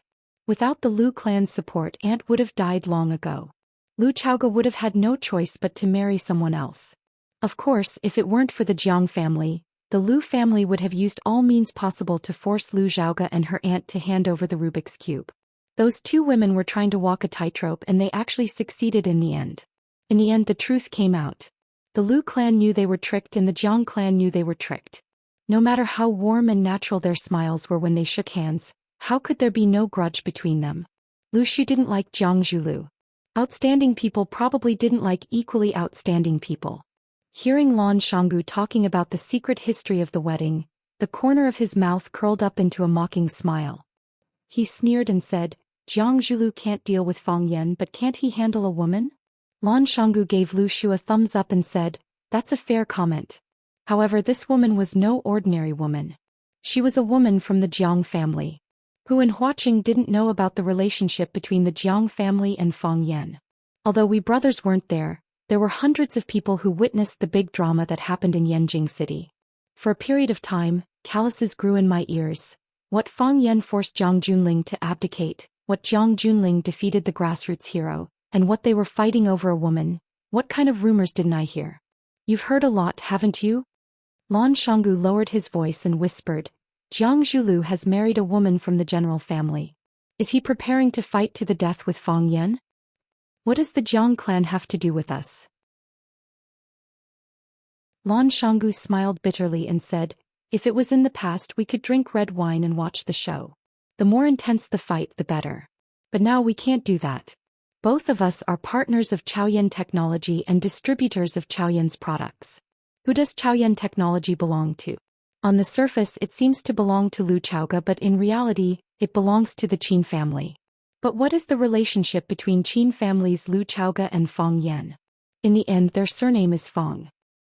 Previously, we expected that the new energy products from the Rubik's Cube would be popular, but no one expected it to be to this extent, right? Let's talk about the past 2 years. After the Lan and Lu family became the agents of Little Flame's products, how many percentage points did the family's annual profit increase? 300%, and that's only because we are the agents. Lu Zhaoga, that woman, has controlled our profits too tightly. The company sets the price and doesn't give us the right to set the price freely. Otherwise, how much profit could we achieve? Lan Shanggu's expression was both proud and helpless. He smiled bitterly and said, "At first, we only wanted to establish a relationship with the Rubik's Cube and earn some quick money for the family. Now we have all become the puppets of the Rubik's Cube. We can go up but not down, we can charge but not retreat. After tasting the benefits of the Rubik's Cube, if I tell you to transfer the agent rights to someone else, will the Lu family agree? Will you fight with your life? Anyway, I won't do it." How many years has it been since Chaoyan was established? It has only been a little more than 3 years since its establishment, and it has already developed to this point. In the future, as the energy crisis becomes more and more serious, the power that the Rubik's Cube can display will become more and more powerful. That will be the real harvest season for us. It would be a pity to withdraw now. Lu Shu gently shook the goblet in his hand, his posture elegant and calm. If it was 3 years ago, his performance could make countless women fall head over heels for him. Back then, the Casanova of Huaqing was a popular man among thousands of young girls and young women. Now that his face was disfigured, he had become repulsive. No one paid attention to him anymore.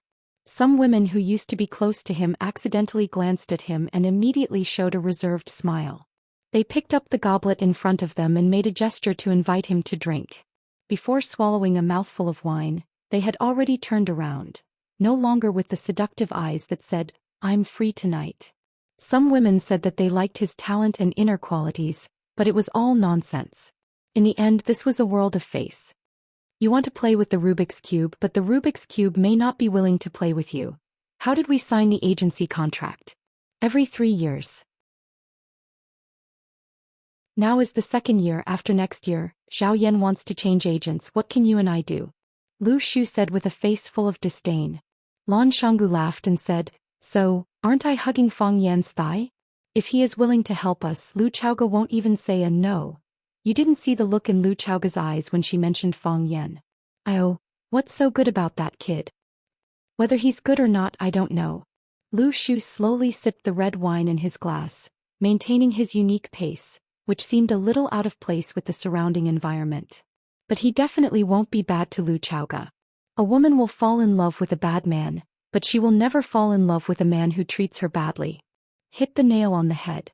As expected of the Casanova. Lan Shanggu praised. Lu Shu's sharp eyes swept over, and there was an unsuppressible hostility in those eyes. Lan Shanggu knew he said the wrong thing and didn't take it to heart. Right now, Lu Shu couldn't do anything to him, just like how he couldn't do anything to Lu Shu. They were 2 dogs, Chao Yan Technologies' dogs, Lu Chaoga's dogs, or rather Fang Yan's dogs. They found 3 agents to maintain a balanced development of the 3 legs of a tripod. They needed the Jiang family and the Lu family to fight and bite each other. This way it would be easier for them to control, and it would be easier for them to make the market bigger and better. Of course, even if the Jiang family and the Lu family joined forces to fight with Chao Yan Technology for the right to speak, it wouldn't have any pressure on them. Because they still had the Qin family's huge sales system to help them sell. No matter what, the Qin family wouldn't stand on their side.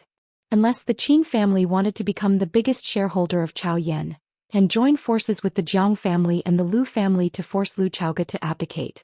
Was that possible? Thinking about it, they were a bit expectant. However, Lan Shanggu and Lu Shu both knew that there was a 99% chance that this would happen. Why would the Qin family give up on Lu Chaoga, who was easy to control and suppress, and choose Lan Shanggu and Lu Shu, a huge family with a lot of resources?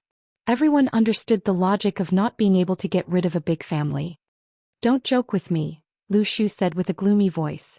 "Because that would make me feel like a joke." Lan Shanggu patted Lu Shu's shoulder and said, "Brother, you misunderstood me. It was just a slip of the tongue. I really wanted to praise you in my heart." Lu Shu looked at Lan Shanggu and said, "Although we really want to get the long-term agent of Chao Yan Technology, our 2 families also need to maintain our dignity and independence. If we always put down our pride and bow, not only will they look down on us, even we will look down on ourselves." "What do you mean?" "Close cooperation," Lu Shu said. "Keep a distance." "That makes sense." Lan Shanggu laughed and said, "Will Lu Chaoga and Fang Yan come to Jiang Zhuliu's wedding?" "It would be a slap in the face if he came, but it would be a slap in the face if he didn't come. The Jiang father and son are in a difficult position." Lu Shu lowered his head and drank his wine, not answering Lan Shanggu's question. Lan Shanggu felt bored and turned around to flirt with a young beauty beside him. On the tea stage surrounded by flowers, the lights shone brightly. In the warm and joyful wedding march, a couple walked out hand in hand. The applause below the stage was thunderous. Jiang Zhulu was dressed in a black suit, looking very handsome. He covered Xianxia's face with a white veil, looking extremely beautiful. When this beautiful couple walked out, everyone felt that they were a perfect match. After the MC finished his speech, it was the newlyweds' parents' turn to speak on stage. Qiang Longtan had a strong aura, but he only said the usual words of wishing his daughter a happy life after marriage. The representative of the Jiang family was Jiang Shangxin's mother, Li Yun. She was a charming young woman. Her daughter had already married someone else, but she seemed to have gone back in time and did not age. Even though we are holding a Chinese-style wedding today, I am a devout believer. I would like to use the Western wedding etiquette to ask this couple a question in front of all the guests and their relatives. Xianxia, are you willing to marry this man to become your husband? Love him, take care of him, respect him, accept him, and be faithful to him until the end of your life, regardless of sickness or health or any other reason. Li Yun was very emotional. Tears welled up in her eyes when she thought about how she was about to marry her precious daughter off. I am willing, Xianxia replied in a sweet voice. Zhu, are you willing to marry this woman to be your wife? Love her, take care of her, respect her, accept her, and make her the happiest woman in the world, regardless of sickness or health or any other reason. I am willing, Jiang Zhulu replied in a determined voice. I am not willing. At the same time, a low voice sounded at the entrance of the banquet hall.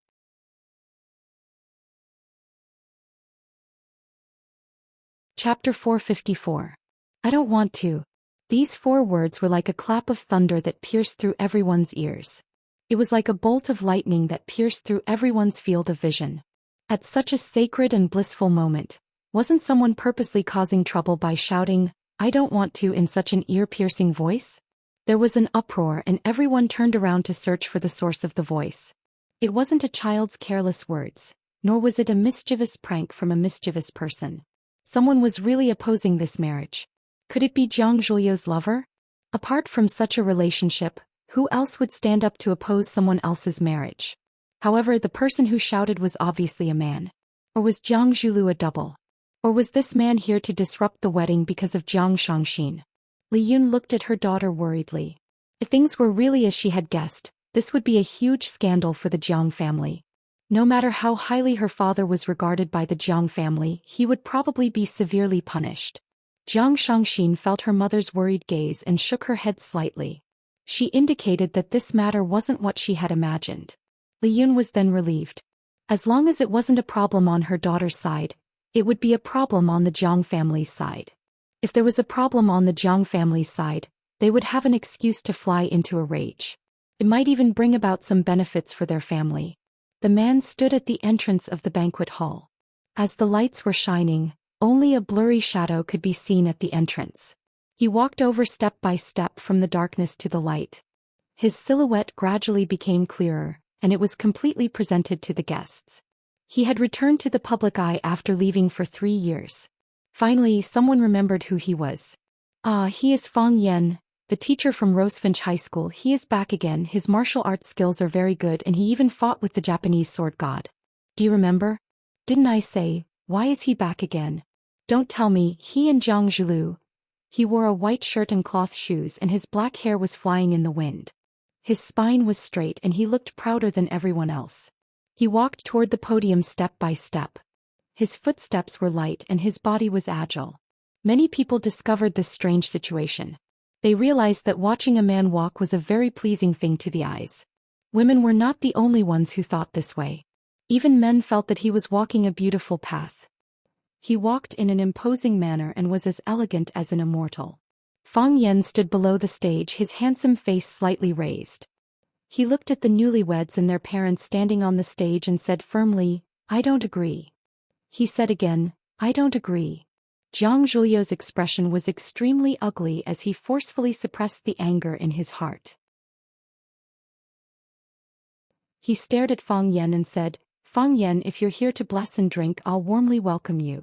I'll definitely accompany you for a few drinks later. Let's not go home until we're drunk. If you're here to deliberately provoke and ruin my wedding, aren't you going too far? There were hundreds of friends and relatives present, and they had just given me their most sincere blessings. Aren't you afraid of being condemned by thousands of people for insulting me like this? Jiang Zhulu lived up to his reputation as one of the 4 prodigies of Huaqing. Even though he was on the verge of exploding, his words were clear and logical. He naturally placed himself on the weaker side, winning the sympathy of everyone present. Moreover, he said that hundreds of guests had come to give him their blessings, but only Fang Yan was here to provoke and ruin his wedding. With one sentence, he pushed Fang Yan to the opposite side of all the guests present. Qiang Long Tan had been through a lot, and the change in front of him could not shake his mind.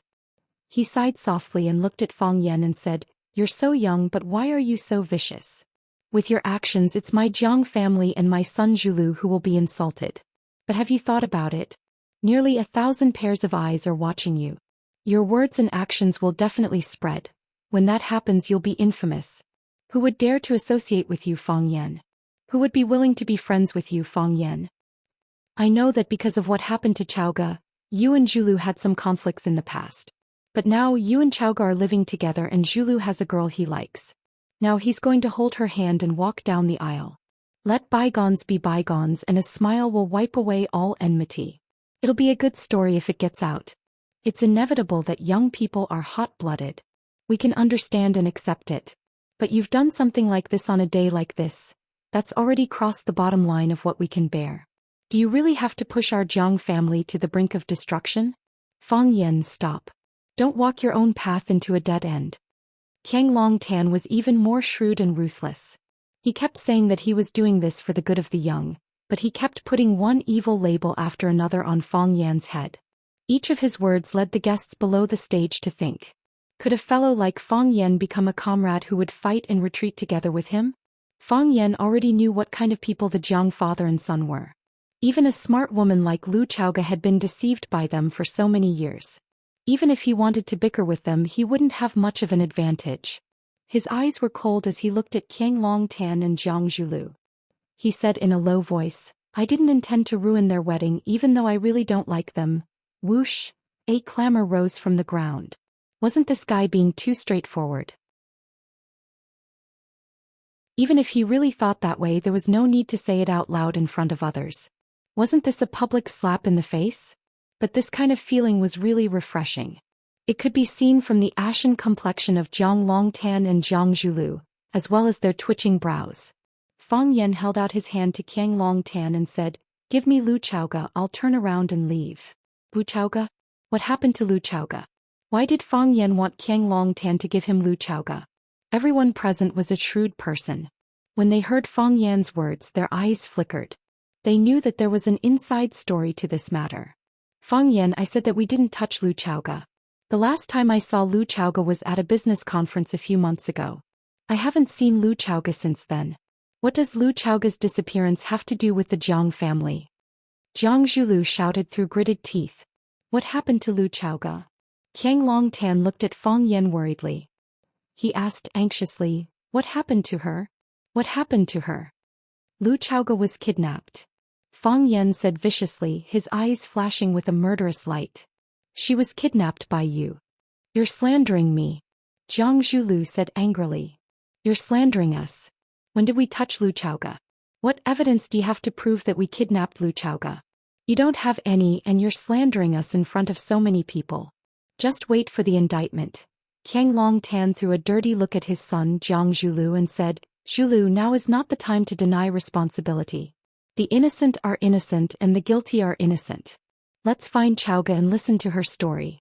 The truth will be revealed. Hurry up and send our people out to look for Chaoga. Let's call our friends and ask them to help with the search. And all our good friends and relatives here, please help with the search as well. Help me find Chaoga and I, Qiang Longtan, will owe everyone here a big favor. Qiang Longtan bowed deeply to the audience as if he was worried about his father. Some people were moved by Qiang Longtan's kindness and righteousness, and they took out their phones to make calls. For a moment the crowd kept ringing. Leverage. This was what it meant to be a master of leverage. No matter how dangerous the situation was, no matter how big the crisis, they could always find a fulcrum and successfully leverage it to lead things in the direction they wanted. From now on, Qiang Longtan's image would be magnified in many people's hearts. He would become a good father who would let bygones be bygones and be the first to save his daughter when she was in danger. Qiang Longtan turned to Fang Yan and said, Fang Yan, tell us what's going on with Chaoga. When did she go missing? Did you call the police? What did the police say? Who's in charge of the case? I'll call the person in charge.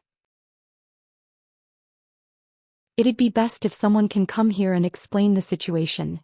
Qiang Longtan had put aside his personal grudges and vendettas. All he wanted was to find his daughter Lu Chaoga. How am I going to explain it to Mingtu and his wife if anything happens to her? Qiang Longtan said with teary eyes. The old man was definitely an experienced actor. His acting skills were so good that he was able to get into character in no time. It had to be said that Fang Yan had made full preparations before coming here. However, after Jiang Longtan had created such a sensational drama, the rhythm had already been disrupted by him. The public opinion had already begun to spread in a direction that was not favorable to him. Once it exploded, it would be out of control. Qiang Longtan, stop putting on this hypocritical show. Don't you feel disgusted? Even if you don't, we all feel disgusted. In order to annex Longtu Group, you killed Chaoga's parents. Chaoga and you are irreconcilable enemies. Fang Yan was trembling with anger. Later, you found out that the Rubik's Cube technology was still in Chaoga's hands. You sent people to kill her several times.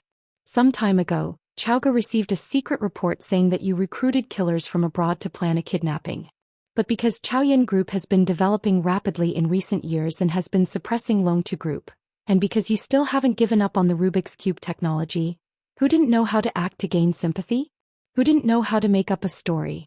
Half of it was true and half of it was false. Let the audience speculate on their own. Whether it was Qiang Longtan, Jiang Zhulu, or Fang Yan, a group of talented actors gathered together to show off their acting skills. Each of them had a chance to win an Oscar.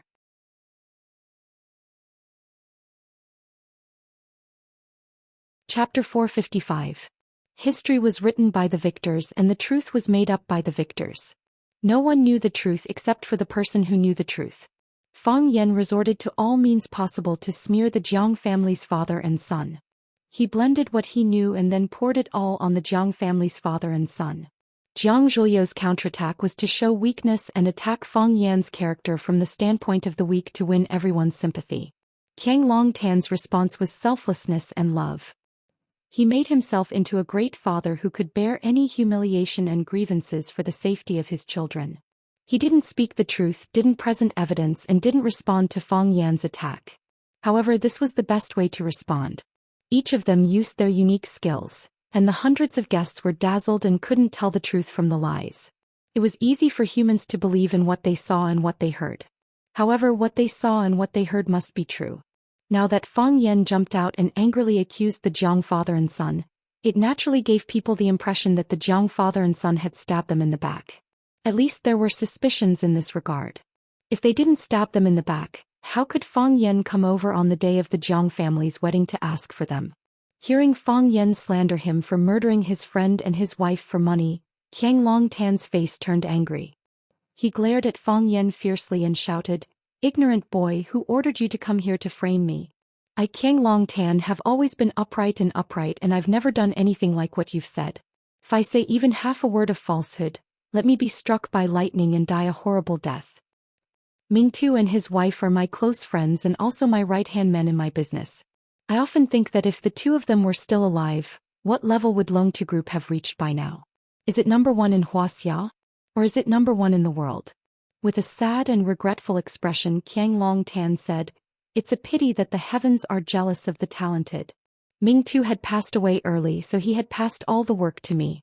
My management ability was inferior to his, and my research ability was like the difference between a firefly and moonlight. But I can't slack off. I can only do my best to move forward. I'm also very sad that Mingtu is gone. But he's gone. What can I do? I took his only daughter Chaoga to the Jiang family and treated her like my own daughter. I loved her more than Zhulu and I doted on her more than Zhulu. Everyone here, when have you ever heard of us mistreating Chaoga? Have any of you ever heard of our family treating Chaoga unfairly or wrongly? She said she wants to study abroad and I support her. I support you 100%. The only thing we argued about was that she wanted to go to the country where her parents were killed. I wouldn't let her go no matter what. It was too dangerous and chaotic there. She wants to study education and I think it's a good idea. It's a great thing for a girl to teach and educate others. I know Chaoga is smart and I really hope that she can help me in the company after she graduates. But I respect any choice she makes." Qiang Longtan looked like an old man who had been forced into a corner by evil forces. He looked at the bride, Jiang Xianxia, with an apologetic expression on his face and said, "Yes, there's one thing that the Jiang family did not do right. It's not a secret and I'm not afraid to say it in front of Xianxia and their relatives and friends. Zhulu and Chaoga have grown up under our watch. The more we look at them, the more we like them and we hope that they can become a couple. In that case, won't our family be even closer? If they have another child, what a happy family that will be. I tried a few times and found out that Chowga has no interest in Zhulu, so I gave up on the idea. Zhulu's mother spoils him too much and she wanted to make this a success, so she put in a lot of effort. This is the opposite of Chowga's original intention, and the Jiang family has let her down. Later on, Chowga fell in love with a guy outside. She listened to slanderous rumors and argued that she wanted to split from us and take back her parents' shares. We were willing to give her the shares because they were left to her by her parents, and we wouldn't take advantage of her. But we can't split from the family. The new energy industry has been developing rapidly in the past few years, and everyone is trying to make it bigger and stronger. Why did we split a large company into two? What was that for? If we split it, what advantage would we have to compete with others? After listening to Qiang Longtan's confession, there was a lot of discussion below the stage. That's right. I know about this too, and there was a huge argument at the time. Only someone crazy would split Longtu into two. If Longtu hadn't gone through all those things, it would definitely be developing even more fiercely now. Lu Chowga is such a heartless woman. She was so easily fooled by that pretty boy outside that she wasted her good looks. Jiang Longtan fiercely looked at Fang Yan as if he was going to fight him to the death. He said, "If she wants the shares, I'll give them to her. If she wants to split from the family, I'll split from her. Children are all grown up and have their own ideas. As parents, we can only do our best to support them, and if we can't, we'll have to forgive them. Fang Yan, tell me who got the shares Lu Chowga took with her? Who benefited the most from her Rubik's Cube technology? If I remember correctly, you're the third largest shareholder of Chaoyan Technology, aren't you? Fang Yan, you're just a gigolo. You're just a little Miss Rosefinch who became a billionaire because of Lu Chowga. Chowga was so nice to you and she gave you her whole heart. Is this how you treat her? She's missing, she's been kidnapped, and we don't even know if she's alive or dead. Instead of trying to find someone to get her back, you're here to pester me? What's in it for you? If it makes you feel better." Jiang Longtan suddenly jumped down from the stage and rushed in front of Fang Yan. Like an angry rooster, he patted his chest and said to Fang Yan, "If you feel comfortable doing this, then punch me a few times, kick me a few times. As long as it can make you happy and vent your anger, then please help me find my daughter Lu Zhaoga. She's too pitiful to be alone outside." Qiang Longtan was like a crazy father who had lost his mind. He had lost his usual gentleness and composure. He didn't care about dignity or face, and he didn't hesitate to let Fang Yan punch and kick him. Some people fought with their lives while others fought with their power. Jiang Longtan had thrown caution to the wind at the most crucial moment and fought with his power. Therefore, he had taken control of the entire situation and gained the upper hand. No one would think that Qiang Longtan had lost his composure, because he was a father who had abandoned everything for his daughter. He was a father worthy of admiration and love. As a result, not only was Fang Yan hated by everyone present, but Lu Chowga was also condemned as a disloyal and unfilial son.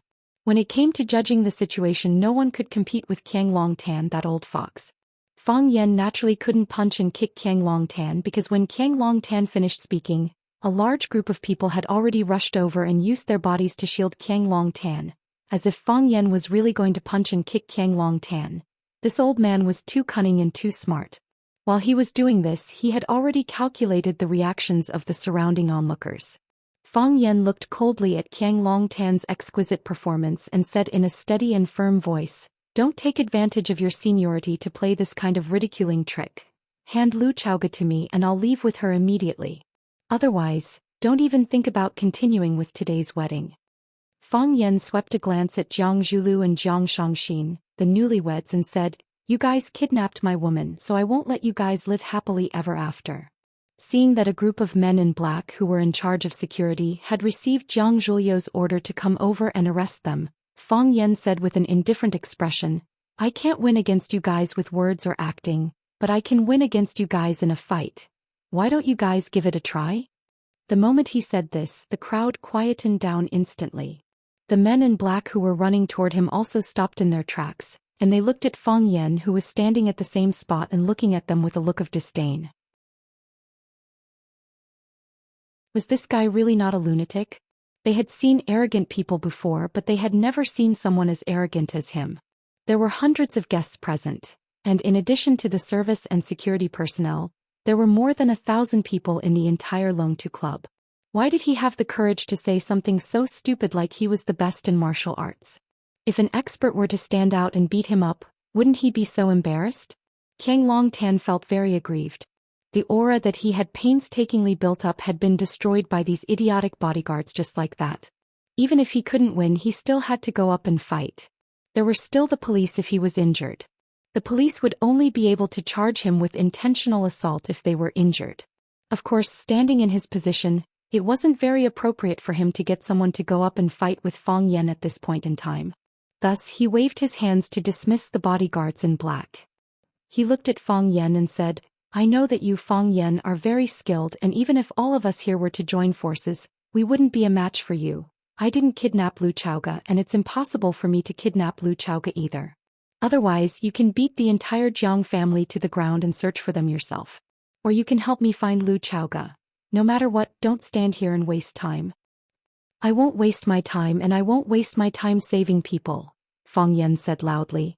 I have evidence to prove that the Jiang family kidnapped Lu Chaoga.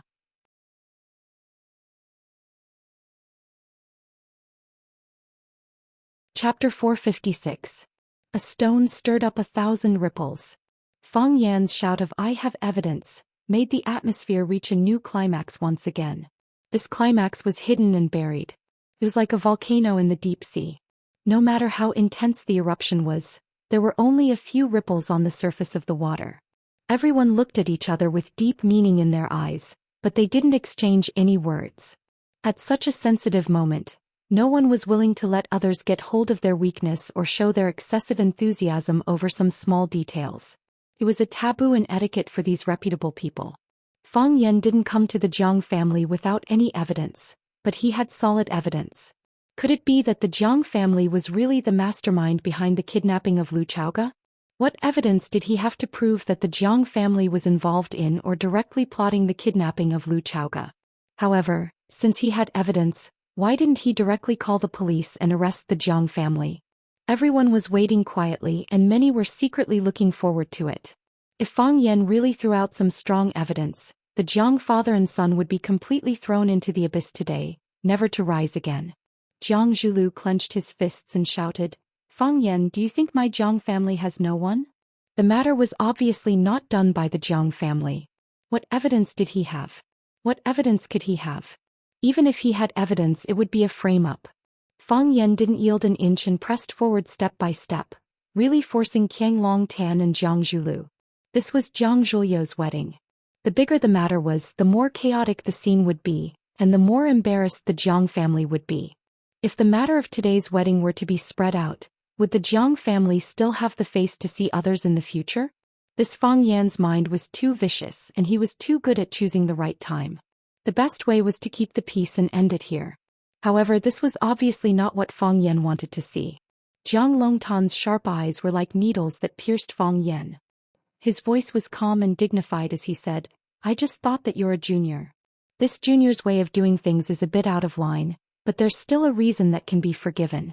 Now I think you are a vicious beast that eats people without spitting out the bones. Fang Yan, you're forcing the Jiang family into a corner. Fang Yan, I know you hate our Jiang family. I know you want to destroy our Jiang family. Since you're here today, it seems that you've made sufficient preparations. Since you insist on doing this, I am not in a position to stop you. You say you have evidence, then show me your evidence. If you can't produce any evidence, I, Qiang Longtan, will kill myself on your body today. The Jiangs are all businessmen, but they are also hot-blooded. A tall, thin, and gentlemanly middle-aged man walked over. He looked at Fang Yan with an unfriendly gaze and said, This is the first time we've met, but I've heard of your name for a long time. Every time there's something related to you, you're the one who messes with others. Fang Yan didn't like hearing this. He coldly glanced at the middle-aged man and said, I'm very interested in every time you talk about something related to me. What are those things? You must not remember, right? 3 years ago, the Maple Leaf Club held a charity auction in Yanjing City. It was also you who messed with others and almost caused the auction to be cancelled. The middle-aged man said aloud, It's the same this time. This is a wedding, the most sacred and happiest moment for a couple of families. He jumped out and made a scene. Your words were vicious, your means were cruel, and you forced and humiliated people to death. Aren't you afraid of retribution? Fang Yan sneered and said, I'm sorry, but I still remember what you said. 3 years ago when I returned to Yanjing for the festival, I heard that the music addict was going to perform at a gathering with my friends. I shamelessly asked someone to help me bring her into the Maple Leaf Club. I didn't expect that there would be people who didn't like us. They just scolded us a little and endured it. Who asked you to be the young masters of a famous family? We're just poor children from a small family. But you still want to step on us and never be able to rise again. We can't bear it anymore. So what if you're rich? You can bully people just because you're rich? 3 years ago I retaliated after being bullied. 3 years later it's still the same. If people don't offend me, I won't offend them. If people offend me, I won't let them off easily. Return Lu Chaoga to me. I'll turn around and leave. Your wedding can continue. Otherwise I'll fight you to the death. You're twisting words and forcing logic. The middle-aged man sneered. Didn't you say that you have evidence to prove that the Jiang family is the mastermind behind the kidnapping of Lu Chaoga? Then show us your evidence. If you don't have any evidence, the Jiang family will demand justice from you. Jiang Fengxing was a direct descendant of the Jiang family. He was highly respected in the Jiang family because of his outstanding ability. Some of the important investments of the Jiang family required his approval. He was also Jiang Shangxin's father. This time he represented the Jiang family to attend his daughter and Jiang Zhuo's wedding. Naturally, he hated Fang Yan in every way for such a thing to happen during the wedding. His words on behalf of the Jiang family naturally had the power to make people take him seriously. Sure enough, the way some people looked at Fang Yan changed when they heard Jiang Fengxing mention the Jiang family's name. Everyone had heard that Fang Yan didn't have a harmonious relationship with the Jiang family. However, today an important figure from the Jiang family stood out to warn Fang Yan. The meaning behind it was different. Don't threaten me. Fang Yan said calmly. Jiang Junling did something like this in the past. I slapped him back. You're the same. What a good slap back. I, Jiang Fengxing, will stand here and see how you're going to stir up trouble. Jiang Fengxing's face was as dark as the bottom of a pot. His wife Li Yun quickly walked over and comforted him. She advised him not to get angry. Where's the evidence? Qiang Longtan stared at Fang Yan and shouted, Fang Yan, where's the evidence you mentioned? Master, return Miss Lu to him. The old butler who was standing beside him said. Boom. It was like a volcano erupting on the ground. Lava suddenly filled the sky. Everyone could no longer remain calm. No one continued to stay silent. Heavens, the old butler of the Jiang family actually stood out to accuse the boss. Could it really be the Jiang family? It's hard to guard against a thief from the same family. The Jiang family father and son never thought that they would be defeated by their own family. Qiang Longtan's performance just now was really amazing. This old fox, he's really capable of anything. No one thought that the old butler of the Jiang family would stand out and accuse Jiang Longtan of asking him to release Lu Zhuo. This knife was aimed straight at the heart. The pain was bone deep. Slap. Jiang Zhulu slapped the old butler's face. His eyes were bloodshot as he roared, Old dog Lu, tell me clearly. Who do you think should release Lu Zhuo? The old butler's original name was Lu Tong. He was an old man who had followed Qiang Longtan to fight for the world. He was the person that Qiang Longtan trusted the most. He was also Jiang Longtan's brain and heart. Just like how every king had some dirty and evil things that needed someone to clean up. For example, the eunuchs and the Imperial Secret Service in ancient times. Lu Tong was the confidant that Qiang Longtan had chosen to clean up these most private matters. It was also because of his recognition of Lu Tong that he entrusted the future hope of the Jiang family to him. Jiang Zhulu had deep feelings for Lu Tong. He had always called him Uncle Lu. He had never treated him as a servant. So now that Lu Tong had stood out to stab the father and son, it was equivalent to betraying Jiang Zhulu emotionally. Even with Jiang Zhuo's years of self-control, he couldn't bear to lash out in anger. Lu Tong's face was slapped, but he still stood in the same place. He looked like he was ready to be whipped. Young master, I watched Miss Lu grow up. We're a family. There's really no need to be so ruthless. Jiang Zhulu was even more anxious and angry. He wanted to lash out again, but Qiang Longtan grabbed his arm. Zhulu, stop. Qiang Longtan said in a hoarse voice. Jiang Zhulu didn't dare to go against his father's words. He glared at Lu Tong viciously. If there weren't so many people present, he would have beaten this dog slave to death. Qiang Longtan patted Lu Tong's shoulder and said, I'm usually too busy with work, so I let you discipline Zhu Lu. He has feelings for you and has always treated you like family. That's why he's a little too emotional. As an elder, don't take it to heart. The child doesn't know any better. Master, I'm not angry, Lu Tong said. His expression was calm, but he was clenching his fists tightly. He was currently suffering in his heart. No matter what the reason was, standing out to report his master was a betrayal in the eyes of everyone. From now on, no one would ever trust him again. Zhu Lu doesn't treat you like an outsider. The Jiang family doesn't treat you like an outsider either. I even treat you like my best brother. Qiang Longtan's voice was hoarse and he looked very emotional. Master, your love for me is as heavy as a mountain. I'll never forget it, Lu Tong said with red eyes. It's not easy for everyone to live. Maybe you have your difficulties and I understand you. But I don't understand. What can he give you? If you want, you can ask me for it. We're brothers. As long as you're willing to ask, I'll give you everything. Lu Tong, what can Fang Yan give you? What did he use to bribe you? Master, Fang Yan didn't bribe me. Lu Tong shook his head in denial. I've been by your side for a long time. When you and Mingtu first established Longtu Group, I was behind you. I was your trusted and taken care of. I watched Zhu Lu grow up and so did Chowga. I don't care what conflicts or grudges you have and I can't do anything about it. But Chowga has already lost her parents and left the Jiang family. Shouldn't we give her a way out? Isn't this a little too violent? Lu Tong bowed deeply to Qiang Longtan and said, Master, let Chowga go. She's still young and doesn't know any better. Give her a way out?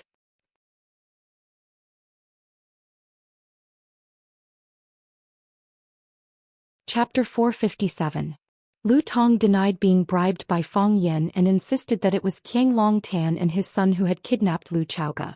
This was equivalent to nailing the father and son of the Jiang family to the pillar of shame. If Lu Tong was someone else, there wouldn't be such an effect. However, Lu Tong was the closest person to the father and son of the Jiang family. The power of this stab from him was so shocking. Old dog, I'm going to kill you. Jiang Zhulu roared. The person closest to you hurt you the most. He finally experienced the cruel feeling of being stabbed by someone close to him. Once again, he impulsively rushed towards Lu Tong, but was stopped by Feng Xing, who was standing beside him. Jiang Fengxing was a smart man. He knew that since Fang Yan had a way to get Lu Tong to testify against the father and son of the Jiang family, he must have something on Lu Tong or had made a deal with him. Lu Tong refused to let go. If Jiang Zhulu attacked him again, he would be confirming his crime. In the eyes of outsiders, he was angry out of humiliation and had a guilty conscience. It was extremely unwise to hurt someone in front of others. Wu, calm down. Jiang Fengxing pressed his palm on Jiang Zhuliu's shoulder so that he couldn't move at all. He said, You will only fall into their trap if you continue like this. Dad. Jiang Zhulu shouted with reddened eyes, looking extremely aggrieved. He was calling his dad Jiang Fengxing. Although his and Jiang Shangxin's wedding had yet to be completed, the two of them were already husband and wife. In everyone's eyes, they were already a couple. This wedding was just a formality. In the end, it wasn't completed and Fang Yan came over to ruin it. Now he had no choice but to consider a problem. Had their wedding already been completed, or should they choose another day to hold it again? It's all right. Jiang Fengxing patted Jiang Zhuliu's shoulder and said, Nothing will happen. He's just a clown. He can't hold up in public. Lu Tong, you're killing me. Qiang Longtan gritted his teeth and said, Why is it like this between us brothers? Master, if you let Chowga go, I'll kowtow to you to atone for my sins. She's an orphan, poor girl. Lu Tong clenched his fists and stared straight into Qiang Longtan's eyes, saying stubbornly, Forget it. Qiang Longtan weakly waved his hand and said, You have the ability to kill people's hearts and you also have the ability to kill people. We father and son admit defeat. We don't have Lu Chowga and we can't release her. If you want to hit or scold, kill or call the police, it's up to you. There are so many people here today and they are all very good witnesses. Qiang Longtan did not refute nor did he resist. He looked dejected and resigned to his fate. Dad. Jiang Zhulu was so anxious that his eyes were red. He shouted, We are innocent, why should we admit it? They don't have any evidence. What right do they have to slander us? Let Fang Yan and that treacherous old dog produce evidence. As long as they produce evidence, I will kowtow to them and admit my guilt. Otherwise, don't expect me to bow my head. Don't expect me to admit defeat. Young people tended to be aggressive and aggressive people tended to be impulsive. Impulsive people could do anything. Jiang Zhulu didn't have the calm and elegant demeanor of the 4 young masters of Huaqing. He was like an enraged cheetah, growling and wanting to charge at his opponent again and again. Enough. Qiang Longtan suddenly turned around and shouted at Jiang Zhulu. What do you want? What can you do? It was as if someone had poured a bucket of cold water on top of his head in a world of ice and snow, and Jiang Zhulu suddenly came to his senses. Yes, what did he want? What could he do? Explain. Even Uncle Lu, who was closest to him, was on Fang Yan's side and accused him and his son of being the kidnappers. How could he explain himself? Even if he had 10,000 mouths, he wouldn't be able to explain himself. Fight? Fight with who? Fang Yan? Didn't the willow tree try? Was he willing to become the second willow tree? Jiang Zhulu suddenly felt a great sense of helplessness. It was like an ant finding it hard to lift an elephant, or a young eagle finding it hard to soar into the sky. He had the heart to kill the thief, but he couldn't. All this time Jiang Zhulu had thought that he was powerful and omnipotent. It turned out that he had been wronged before and he had been bullied until he couldn't lift a fist. He had experienced this twice. Fang Yan had given him the first time and Fang Yan had given him the second time. Jiang Zhulu had never been so depressed before and his body was turning cold. After scolding his son, Qiang Longtan turned to Fang Yan and said, "You win. You're the biggest winner today. Let me repeat myself. I didn't kidnap Chowga, so I can't hand her over to you. If you don't trust me, you can leave it to the police. I think they'll make a reasonable decision. No matter who they hand her over to, the criminal will be severely punished. Let me say this to you and your son. Those who commit unjust acts bring about their own destruction." Fang Yan turned to leave and said, "Let's go." He said, "Let's go." Who would want to leave with Fang Yan? After the scandal between Fang Yan and the Jiang family, wouldn't leaving with Fang Yan mean breaking off all ties with the Jiang family? Many people looked at Fang Yan sarcastically. Did this idiot know anything about the ways of the world? More people were confused and wondered where Fang Yan got his confidence from. Why did he think that someone would bet on him? No matter how humiliated the Jiang father and son were today, they were still one of the 4 major families of Hua City. How could he compete with the Jiang family? They didn't expect that someone would really leave with Fang Yan, and it wasn't just 1 or 2. Lu Shu was the first to stand up. Lu Shu didn't sit in a wheelchair today. He came with crutches. After hearing Fang Yan say, "Let's go," Lu Shu immediately stood up with the crutches beside him and followed Fang Yan to the door of the banquet hall without saying a word. Lan Shanggu's eyes widened. He felt like his lungs were about to explode from anger. Lu Shu was really a good-for-nothing. Just now he was still teaching him to cooperate and not rely on others. He had to maintain his dignity and independence. Fang Yan's words were still floating in the air when you followed him like a dog. Was this what you meant by cooperation and not relying on others? Was this the so-called dignity and attitude you showed? Were you lying to me that I was uncultured? Of course, Lan Shanggu cursed Lu Shu in his heart. This person wasn't honest, but his speed wasn't slow either. After the willow tree stood up and left with Fang Yan, he immediately became the second person to stand up. He jogged to catch up with the willow tree and pretended to hold the willow tree's arm. He said, "Walk slowly, I'll hold you." Lu Shu unceremoniously shook off Lan Shanggu's arm. "If you want to leave, just leave. Do you need to find such a lame excuse?" 2 of the 4 talents of Huaqing were taken away by Fang Yan at once. This was worth pondering. It should be known that whether it was the lame Lu Shu or the careless Lan Shanggu, they were both core figures that the Lu and Lan families were grooming as the next successors of their families. Now they were both young talents who had a say in their families. After Fang Yan and the Jiang family had a showdown, they stood up to support Fang Yan without hesitation. Then wasn't it obvious? They were more optimistic about Fang Yan. In other words, they thought that Fang Yan could bring them more benefits, more than what the Jiang family could give them. Moreover, the Lu family and the Jiang family were in-laws. Even their relatives had abandoned the Jiang family. Wasn't it obvious? First, the guests from the vassal families of the Lan and Lu families who came to congratulate them stood up.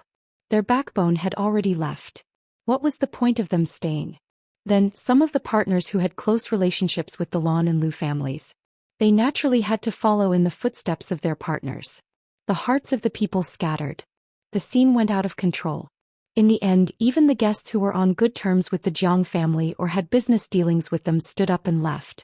Some people even greeted Qiang Long Tan out of respect. Some people lowered their heads and left, afraid that Qiang Long Tan would hold them back if they were too slow. The banquet hall that was previously bustling with activity and could accommodate hundreds of people was now mostly empty. It looked miserable and cold. Lu Tong bowed deeply to Qiang Long Tan. He glanced at Jiang Zhulu, whose eyes were red and bloodshot. Then he turned around and followed the crowd outside. Traitor! Someone cursed at Lu Tong's back. Lu Tong tried his best to straighten his back and walked toward the main entrance with his head held high. Jiang Fengxing walked over and patted Qiang Long Tan's shoulder. He said, "Old Jiang, don't take it to heart. Everything will be over soon. They will regret their choices today." Even though he said that, he and his wife still dragged their daughter away from this annoying place. Qiang Long Tan's wife wanted to comfort her husband and son, but Qiang Long Tan waved her away. Qiang Long Tan chased everyone away. The banquet hall that could accommodate hundreds of people was only left with the Jiang father and son. Qiang Long Tan sat down on the steps of the tea stage. He reached out to Jiang Zhulu and asked, "Do you have a cigarette?" Jiang Long Tan did not smoke. He would only smoke once in a while when he was feeling extremely agitated. Obviously, Qiang Long Tan's current mood could no longer be described as extremely frustrated. Since it was Jiang Zhuliu's wedding today, he naturally had a few packs of cigarettes in his pocket. He took out a cigarette and passed it to his father. Then he took out a lighter and lit it up for his father. Then he took out a cigarette and lit it up. Following his father's example, he sat down on the red carpet without caring about his image.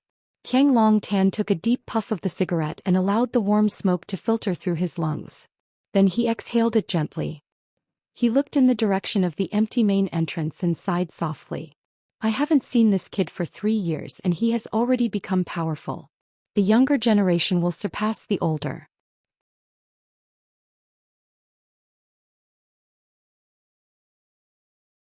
Chapter 458. "Dad, you're still praising him at this point?" Jiang Zhulu said in a dissatisfied tone. If Jiang Zhulu had to make a list of the people he hated the most, the first would be Fang Yan, the second would be Fang Yan, and the third would still be Fang Yan. There was only one name in the top 10. Fang Yan. Today was his wedding day and it was ruined by that hateful guy. The wedding wasn't finished. The guests left and the bride left. Which woman didn't want a beautiful and unforgettable wedding? This wedding was indeed unforgettable and it would appear in every nightmare. Which parent didn't want their children to be happy and beautiful? The Jiang family must be very disappointed to be humiliated like this on their wedding day, right? Fang Yan was the opponent he wanted to get rid of the most at this moment. Because no man could endure such humiliation. Qiang Long Tan smoked the cigarette in his hand seriously, not caring about his son's attitude toward Fang Yan. He said, "Fang Yan used to be very smart, but that's all. He only knew how to counterattack, but he never knew how to take the initiative. He was strong, but he was weak. Or rather, he was kind. He could even forgive Chowga for using him. Lu Shu wanted to kill him, but didn't he let Lu Shu live? You can't say he's kind." Jiang Zhulu didn't want to hear anyone say a good word about Fang Yan. Not even his own father. "He's just weak and afraid to take responsibility." You can say that. Qiang Long Tan didn't refute his son's words this time. Father died a tragic death in front of his house and he mourned for 3 years at Swallow Dock. It seems that he's understood a lot of things in the past 3 years and his personality has changed a lot. He knows how to take the initiative and it's fine when he doesn't move, but when he does it'll kill. "Kill who?" Jiang Zhulu said fiercely. "He accused us of kidnapping Lu Chowga, but what evidence does he have? If he can't, why should others believe him? Is there really no one who believes it?" Qiang Long Tan stared into his son's eyes and asked. Jiang Zhulu had been afraid of his father since he was a child. He was not used to looking into his father's eyes at such a close distance. He turned around and took a puff of his cigarette. Even if a small number of people believe it, the Jiang family's reputation will only be affected a little. Do you really think that only a small number of people will believe it? Qiang Long Tan was not satisfied with his son's answer and asked again. No one listens to Fang Yan's words, but that old dog Lu Tong's knife is too deep. Jiang Zhulu became flustered and exasperated. If he didn't jump out to testify against us, how could we be in such a difficult situation? This is all part of Fang Yan's plan. Qiang Longtan smiled coldly and said, after today the Jiang family's reputation will be ruined. Dad, Jiang Zhulu was unwilling to admit the truth his father had said. This is the truth. That brat was too ruthless and too accurate. Do you really think he came to take Lu Chaoga away? He came to take away our Jiang family's dignity and face. He wants our Jiang family's reputation to be ruined, to become the talk of Huaqing and a laughing stock in their hearts. Haven't you noticed the frequency of his actions? From the moment he jumped out with a face full of anger and shouted that I didn't agree, he started digging holes and burying us father and son in them. He said he had evidence in his hands, so why didn't he say it the moment he appeared? He just wanted to use some time to spread the news of Lu Chaoga's kidnapping. He wanted to tell the whole story in front of everyone. He wanted to build momentum for himself and Lu Chaoga so that everyone would automatically associate it in their hearts. So that they would subconsciously suspect us father and son to be the culprits behind Lu Chaoga's kidnapping. Qiang Longtan looked at his son Jiang Zhulu and asked, did we kidnap Lu Chaoga? Of course not, Jiang Zhulu denied flatly. How could we do such a thing? We know we didn't. Do the guests here still believe it? Will the people of Huaqing who didn't come but heard the news believe it? I believe at this moment, this matter has already spread to every corner of Huaqing, right? Whether Lu Chaoga was kidnapped by us or not, it is no longer important to us now. Because everyone will see us as the number one suspect. This is the reason why that brat came here to cause trouble. He wanted to pull us down from the high platform. No, he wanted to step us into the mud. Qiang Longtan's thoughts were clearer and crueler and he said, so Lu Tong appeared. If it wasn't to destroy our Jiang family, why would he throw out such an important chess piece like Lu Tong at a time like this? He placed him beside us father and son so that he could continuously pass on the information they want. Wouldn't this show the value of a chess piece? Lu Tong, why did he betray us? Didn't our Jiang family treat him well enough? We never treated him like a slave, we treated him like family. When Lu Tong was mentioned, Jiang Zhuliu's emotions fluctuated more intensely. When he was very young, his father handed him over to Lu Tong to take care of and teach him. Other than his father, Lu Tong was his closest and most trusted elder. Unexpectedly, when the Jiang family was in danger, he was the first one to jump out and stab the Jiang family. What's so hard to understand? Qiang Longtan shook his head and sighed, a little disappointed with his son's reaction. There is no such thing as loyalty in this world. Loyalty only comes from the lack of bargaining chips for betrayal. In the future you must remember this in your heart. In this world there is no one worthy of your trust, only those who are worthy of being used. I'll remember, Jiang Zhulu said as if he was enlightened. Lu Tong, that old dog, taught me a lesson. I'll never forget it. Lu Tong's knife didn't kill us, nor could it kill us. But it left a fatal wound on our bodies. Qiang Longtan stepped on the cigarette butt in his hand and rubbed it forcefully. This was the second knife that Fang Yan prepared. It was also the fiercest and most unexpected knife. Jiang Zhulu looked puzzled.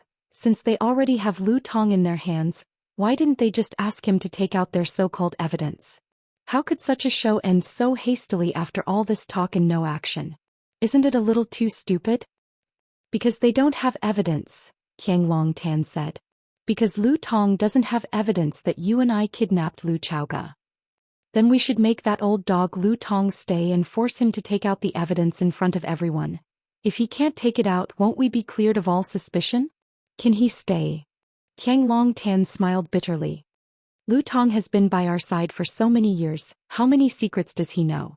He doesn't have evidence that we kidnapped Lu Chaoga, but he has a lot of evidence on other things. If we make him stay, he will spill everything. How can we face that situation? You mean, this is also Fang Yan's plan? When Qiang Longtan mentioned Fang Yan, his face once again showed a complicated smile of hatred and admiration. He knows we can't stay, he knows we don't dare to. He threw Lu Tong out to stab us, that's the value of the willow tree. He didn't follow up with another attack, so we can only silently endure it. Fang Yan is that smart? Jiang Zhulu didn't want to believe it. He was more willing to believe that it was all a coincidence. Zhu Lu, don't tell me you can't see the deeper meaning behind each of these events? If you still don't understand after coming this far, compared to Fang Yan you are still far behind. Qiang Longtan said with some sadness. Who would want to admit that their son was not as good as someone else? Who would want to give up their father's dignity and pride? But the facts were laid out in front of him. Even if Qiang Longtan had a million reasons to speak up for his son, he couldn't say that his son was better than Fang Yan. He also prepared the third knife for our Jiang Kong. Qiang Longtan's palm gently stroked the thick red carpet under his butt. The first knife destroyed our prestige, making us unable to stand on the side of justice. As soon as he appeared, he packaged himself as a righteous and fair party, which is why I fought with him for the right to speak. We can't let them say everything, that way we can only be led by the nose. The second knife destroyed our influence. He used Lu Tong to destroy the reputation and connections that our Jiang family has accumulated for 100 years. Didn't you notice? Apart from the people of the Jiang family, no one else stood up for us father and son. Because Lu Tong stood up. The moment Lu Tong stepped forward, he silenced everyone else. Even the people closest to us stood up and stabbed us in the back. What reason did they have to stand up for us? What reason did they have to fight alongside us? Our prestige was destroyed, our power was disintegrated. But our spirit was not dispersed. So Fang Yan prepared the last knife for us. The third knife was when Fang Yan left, Lu Shulan, Gugu and the others also left. Their departure led to the departure of even more people, and in the end the situation got out of hand. Why is our Jiang family known as one of the 4 great families of Huaqing? It's because there are people who fear the power of the Jiang family and look up to the Jiang family. With a shout, people gathered. But after Fang Yan's third knife stab our Jiang family, this elephant was completely dragged down by him and fell to the ground in a very unsightly manner. Even those people we didn't look at before dared to leave. What right do we have to be one of the 4 great families of Huaqing? Qiang Longtan's smile was bitter, and also very bitter. From today onwards, the Jiang family will be removed from the 4 great families of Huaqing.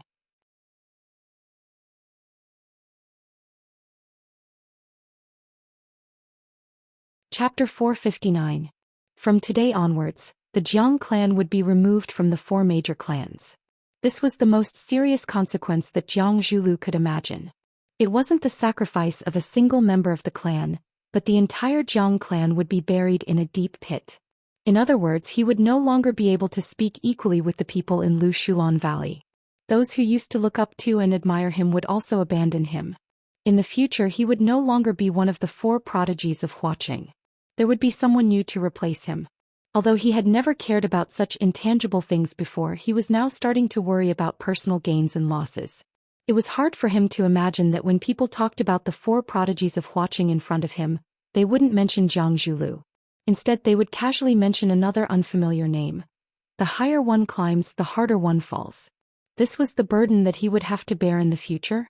He couldn't believe it, and he didn't want to believe it. Dad, is the situation really that serious? Jiang Zhulu asked in a sorrowful voice. Yes. Qiang Longtan said, is it hard to accept? How is it possible? The Jiang clan is still the Jiang clan, it's just a little ugly. How can we be removed from the 4 major clans? Who can replace the Jiang clan? The Lu clan? Or the Fang clan? Qiang Longtan knew that it was hard for his son to accept. How could he be willing to accept it? He was the core of this generation of the Jiang clan, the head of the Jiang clan. The Jiang clan had risen to the peak in his hands, but was it also going to fall into hell because of him? However, he was looking at the long term. When Lu Tong stood up and stabbed him, he had already guessed that there would be such a possibility. He had already begun to disperse the pressure in the depths of his heart, so he could now accept it calmly. However, Jiang Zhulu had just realized the severity of the situation, so it was inevitable that he would lose his composure like this. No one is afraid from afar, and no one is surrounding us. Words cannot be moved and promises cannot be tempted. How can a clan like this still be one of the 4 major clans? In the eyes of those people, the status of the Jiang clan is far inferior to that of Lu Chaoga, Fang Yan, or the other Su Huang and Yi clans.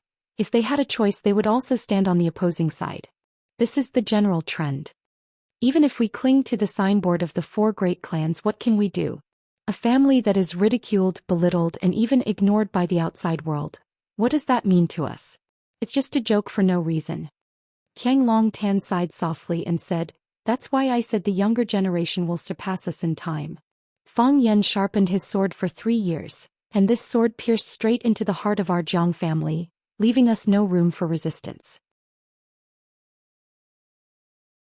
To live in the same era as such an opponent is your fortune but also your sorrow. Is he really that scheming? Did he really have a flawless plan? Even you don't have any way to fight back? Even if I'm inferior to him, how can he possibly be your opponent? Jiang Zhulu asked unwillingly. He didn't want to believe it. He didn't want to believe it. He still remembered the first time he met Fang Yan. At that time he was still a somewhat inexperienced rookie. Except for his vicious mouth, there was almost nothing about him that people should respect or be vigilant against. Just a rookie. He once commented on Fang Yan in front of the willow tree. Now that rookie had been reborn and turned into a phoenix that soared above the 9 heavens. After the willow tree was disfigured by him because of the Rubik's Cube, it was tied to the same chariot, unable to move. If it resisted even a little, he would kick it out of the fast-moving train, and then the Lu family would instantly abandon it in some unknown corner. By using the willow tree, Fang Yan was also insulting the willow tree. By leading the Lu family forward, he was also whipping the Lu family's butt. This kid, every move made people gnash their teeth in anger, but it was also hard to defend against. What about himself? He was even more miserable than the willow tree. It's good for young people to suffer some setbacks. Right now, Fang Yan's way of doing things is both experienced and vicious. Even if people know that he's slandering them, even if they know that he's digging a hole to bury them, we still have to hold hands and jump in together. Does this kind of growth have nothing to do with his father's departure? Qiang Longtan patted Jiang Zhuliu's shoulder and smiled. Maybe after I leave you will also grow a little faster, Dad. Jiang Zhuliu's face was full of shock. Don't say that, I feel like I'm still far behind you. Give me some more time to study. Qiang Longtan smiled. Your grandfather said that I'm a yellow ox and a dog. I have the diligence and patience of a yellow ox, but I also have the savagery and cunning of a dog. I have a lot of confidence in my life. I thought that I'd run amok for my entire life, but I didn't think that, at my old age, I would be bullied by a young boy to this extent. He brought a large basin of fresh dog's blood and said, Qiang Longtan, I'm going to pour this basin of dog's blood on your head. And then he did it. We didn't have any ability to retaliate. Just now, did you feel especially powerless? There will be many more days in the future. If I don't get my revenge, then I'm not a man. Jiang Zhulu sneered. He can be arrogant for a moment, but can he be arrogant for the rest of his life? Don't seek revenge for revenge's sake. If there are benefits to be gained, why don't we all sit down and drink tea, chat and become friends? Qiang Longtan tried to console his son. A person doesn't live to fight. That kind of life is too dark and there's no sense of accomplishment. What we want is to control the situation to maximize our benefits, to become the best person in a certain field. This kind of life is worth looking forward to. Jiang Zhulu pondered for a long time, then looked at his father and asked, Then who kidnapped Lu Chaoga? Who knows? Qiang Longtan shook his head. Everyone who covets the Rubik's Cube has this possibility. Even Fang Yan could be the mastermind. Fang Yan. Jiang Zhulu was shocked. Did he direct and act out this show? He directed this show himself, then threw the dirty water on us and finally became the biggest winner in this matter. With this kid's scheming methods, it's not surprising that he could do something like this. Qiang Longtan said in a low voice. Jiang Zhulu sucked in a breath of cold air. It was only then that he felt fear. Fear because he had a rival named Fang Yan. A guy like this, what wouldn't he do? Qiang Longtan looked at Jiang Zhulu and asked, If you were Fang Yan, what would you do? Do what? What would I do to Lu Chaoga? A hint of panic flashed in Jiang Zhuliu's eyes as he said, I don't know. You really don't know, or you don't want me to know. Jiang Zhulu gritted his teeth and said with a firm voice, I guess we'll never see each other again. Qiang Longtan nodded and said, That's the best choice. Seems he thinks the same as you. If Lu Chaoga was kidnapped, then let her disappear from this world forever. Fang Yan was originally the third largest shareholder of Chaoyan Technology. If Lu Chaoga really disappeared, then with his relationship with the Qin family, they could work together to divide the shares under Lu Chaoga's name and take control of Chaoyan Technology. Fang Yan would soar to the sky because of this. When Fang Yan walked out of the Longtu Club entrance, a GMC off-road RV was already parked on the side of the road waiting. Seeing Fang Yan walk over, the front passenger door opened and Qining jumped out to help open the back door. After Fang Yan got in the car, Qining was about to close the door when he saw Fang Yan's eyes. He stopped what he was doing and waited by the side with the door open. Lu Tong followed closely behind and got in the car, followed by Lu Shu, who limped over, and his old friend Lan Golu. Fang Yan nodded and Qining tactfully closed the door. When Qining jumped back into the front passenger seat again, the RV slowly started.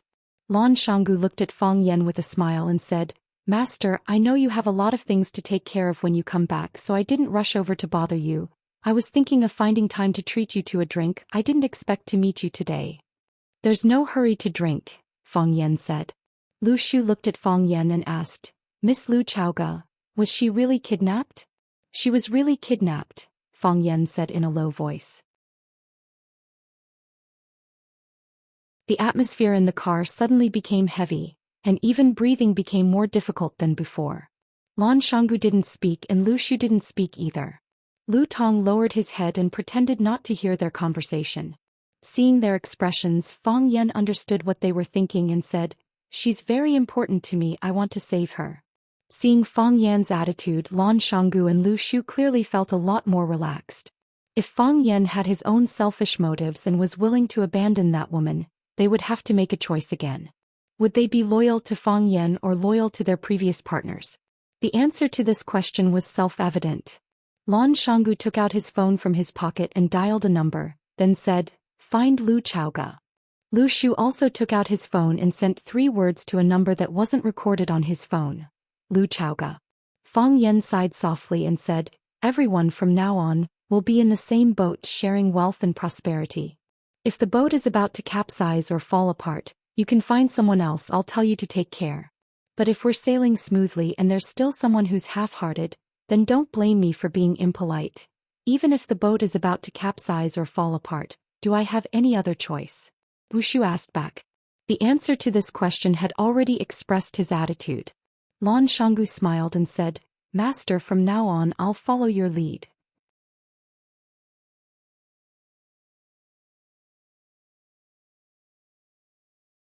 Chapter 460.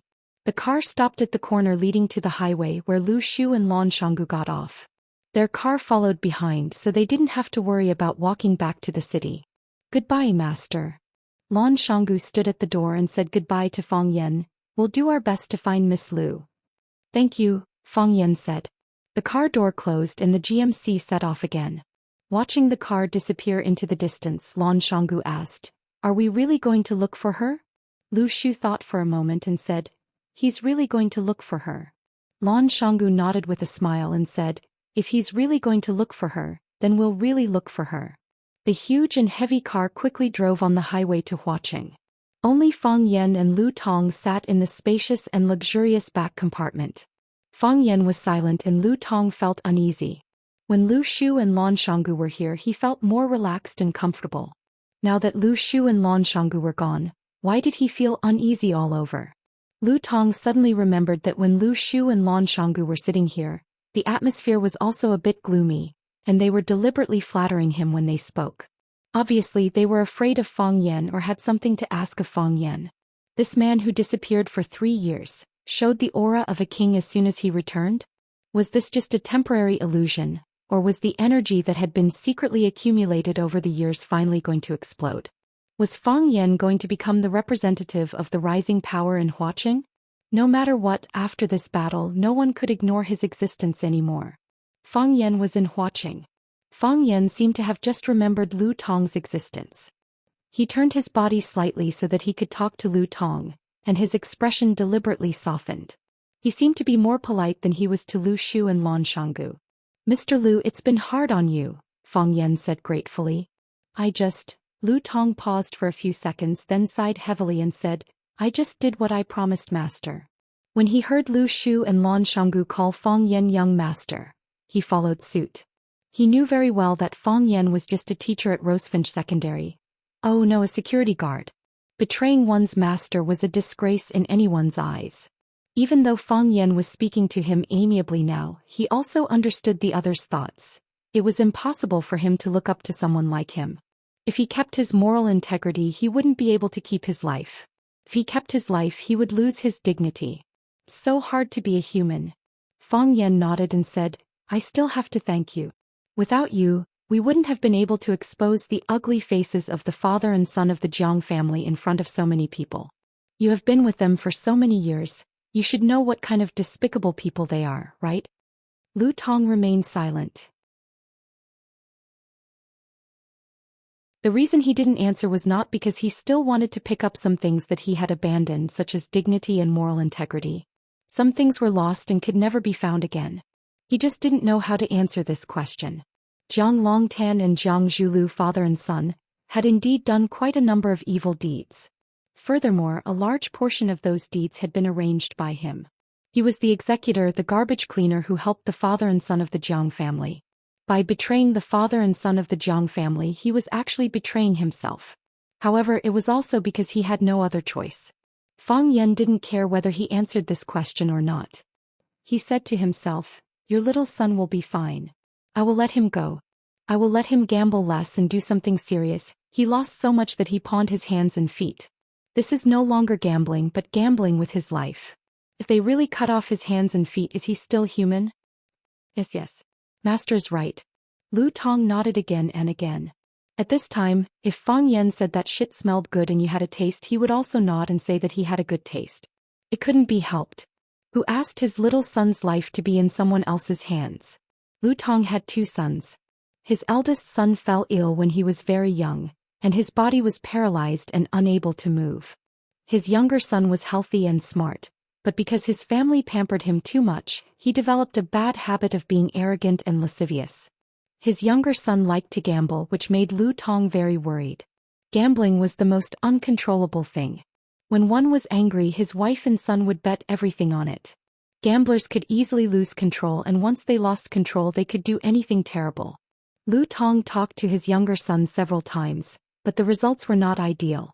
Recently, he cut off his son's financial supply, and wanted to use the method of cutting off food to change his bad habit. He didn't expect Lu Tong to find someone to borrow from usury, and before the loan was paid off, he pawned his hands and feet at the God of Wealth casino in Huaqing. If a normal person won over his son's hands and feet, it would be easy to solve the problem. It was just paying back the money. Lu Tong had followed the father and son of the Jiang family for many years and had some savings. He was confident that he could help his son settle this matter. Moreover, even if he couldn't solve it, he could ask the father and son of the Jiang family for help. If Qiang Longtan or Jiang Zhulu were willing to help, the other party would more or less give some face and end this matter.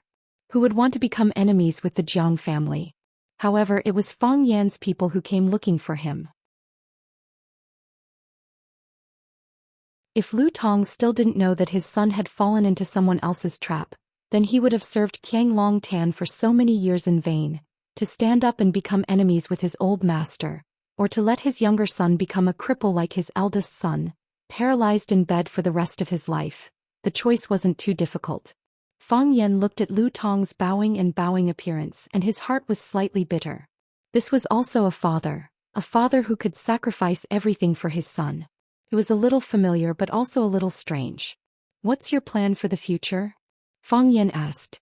Lu Tong was stunned for a moment, and his eyes stared at Fang Yan with suspicion and vigilance. Wasn't this just a one-time deal? He stood up to help Fang Yan, and Fang Yan returned him a complete son. Why did he have to ask him what his plan was? Fang Yan smiled and said, if you help me, you'll naturally offend the father and son of the Jiang family. You know very well how the Jiang family does things, and there's another general family standing behind them. In Hua City only I can protect you from death. In Wuxia only I can protect you. You dare to take me in? Lu Tong asked in a hoarse voice. He was a traitor who had just betrayed his master's family. He was already prepared to bear the curses of tens of thousands of people, and was prepared to receive the revenge of the Jiang family and others. In order to save his son, he had to pay this price. Of course, there was a possibility that his son would still be killed by them in the end.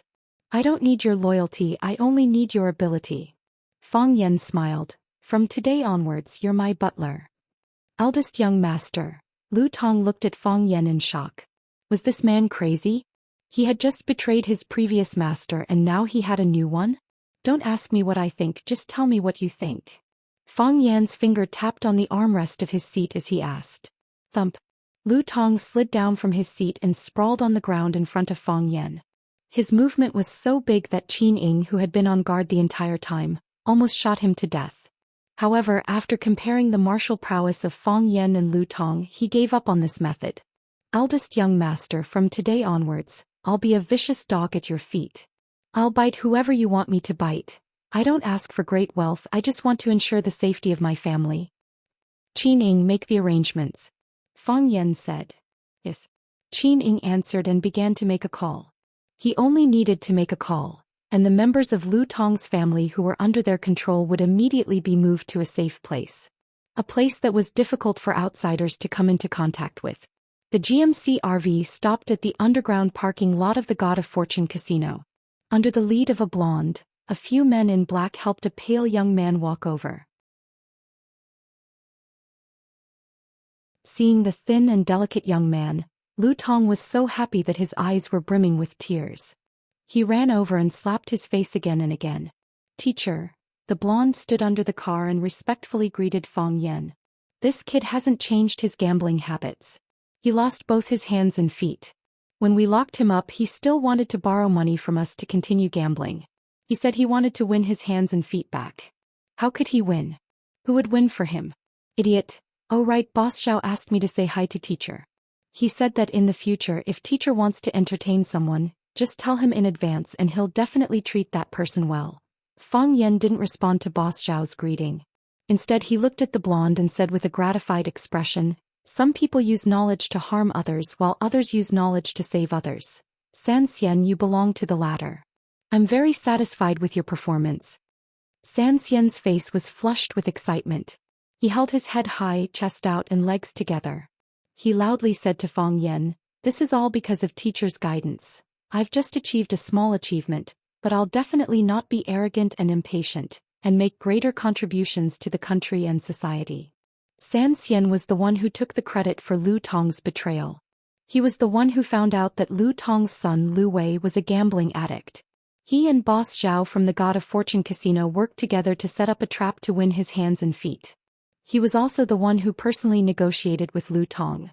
A blonde hooligan gave him a big enough stage and he was able to blossom with brilliance that no one could look directly at. I'm looking forward to your future. Fang Yan said. Lu Tong trembled with anger. You set up a trap to frame my son and you call that using knowledge to save others? You call that a small achievement? You even say you want to make greater contributions to the country and society? Lu Tong was angry so he slapped his son even harder.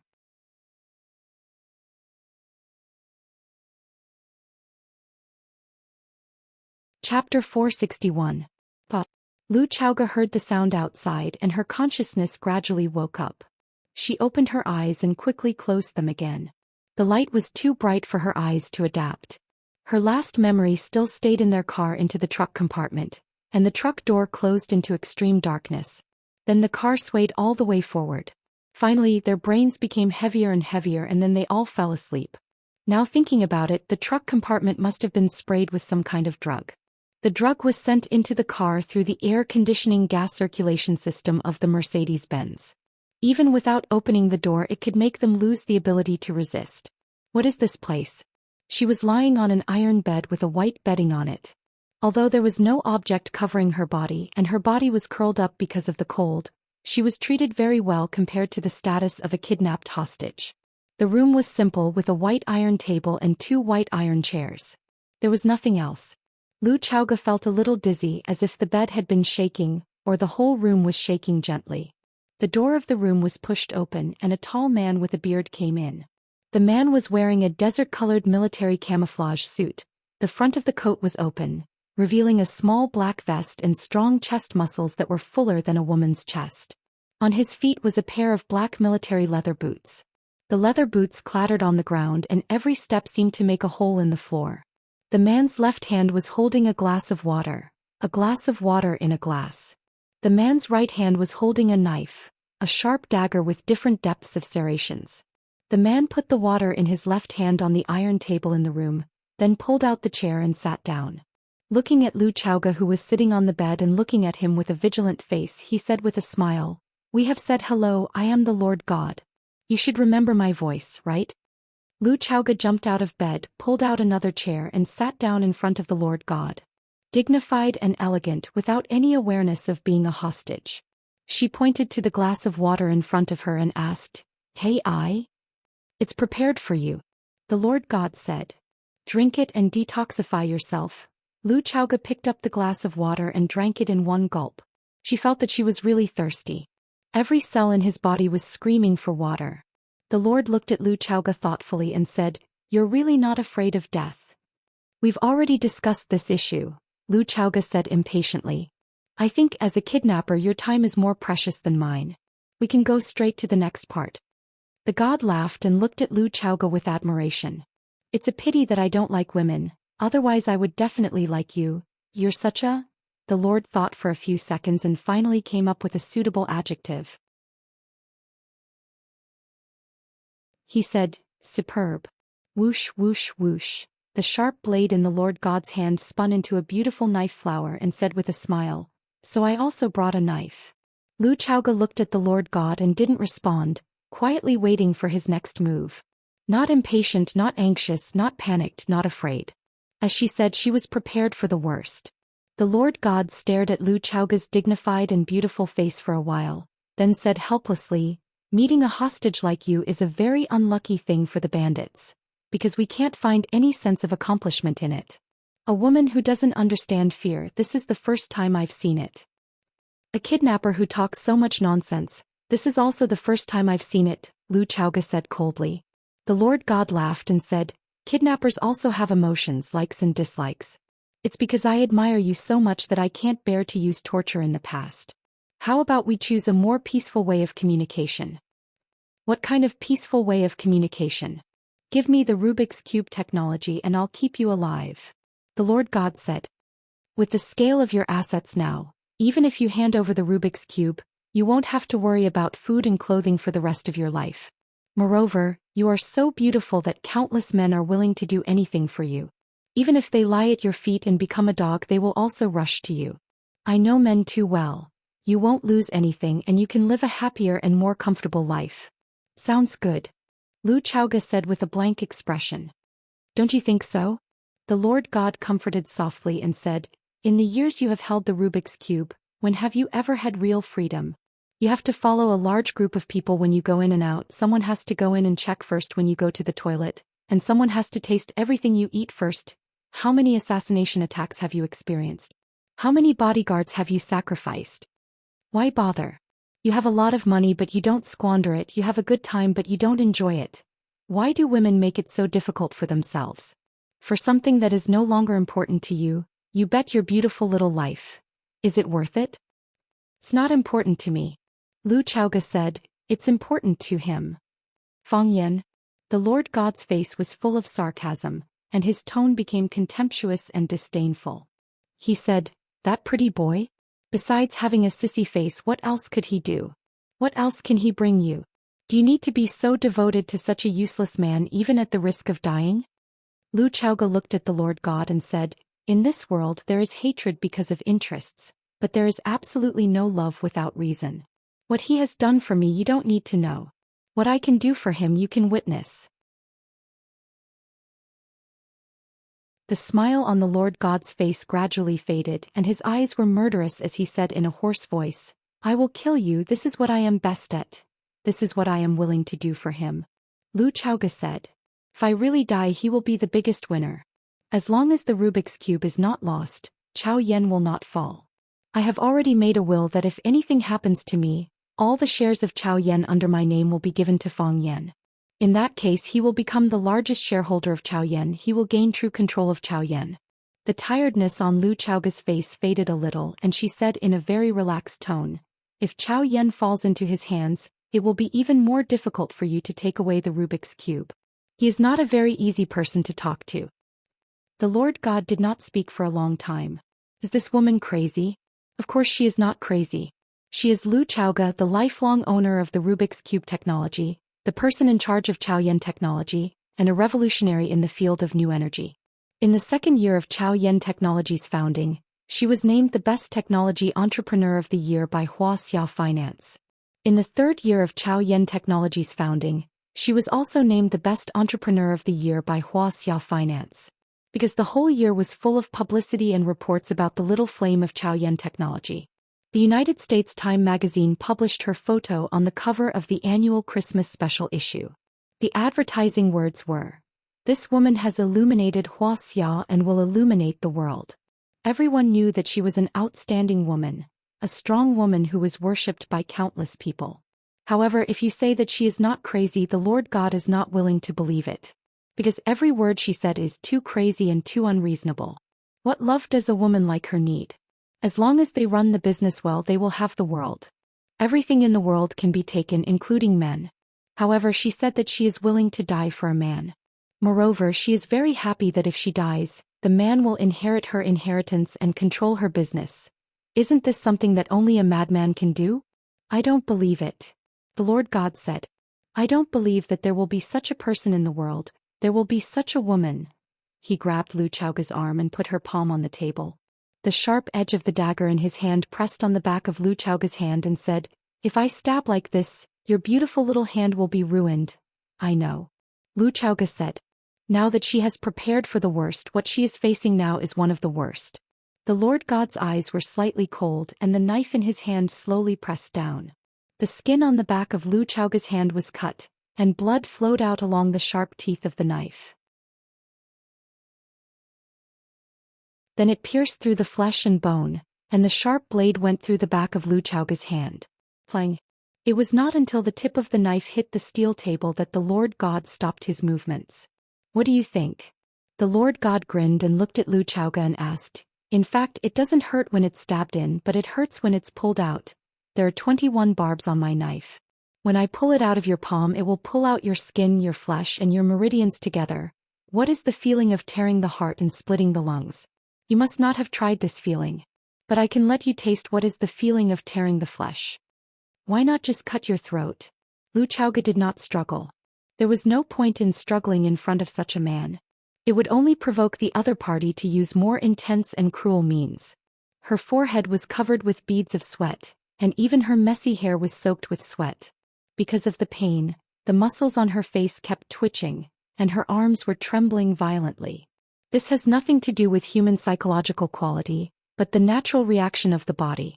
It's more concise and convenient. I have read some psychological books. People will be more awake when facing the threat of life and death. Maybe then I can know what I want.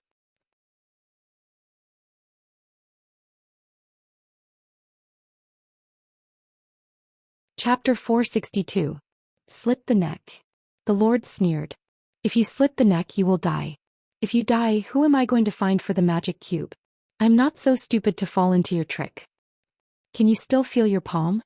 Feel it well, feel every time it brings you pain and tremble, feel it cut through the pores and flesh by the blade, feel your blood freeze a little bit and your body lose contact a little bit. Screech. The wrist of the Lord holding the knife was lifted up and the sharp blade that pierced Lu Chaoga's palm was pulled out by him. Whoosh. The blood gushed out like a blood fountain. The bright red blood splashed on the face and body of the Lord, and Lu Chaoga's own face and body. Lu Chaoga's white and smooth face was speckled with red blood drops, which looked strangely coquettish and sexy. She didn't make people feel pitiful. She never made people feel pitiful. She was a fastidious person and a woman who was strong enough to die bravely and tidy up her clothes to make herself elegant and calm.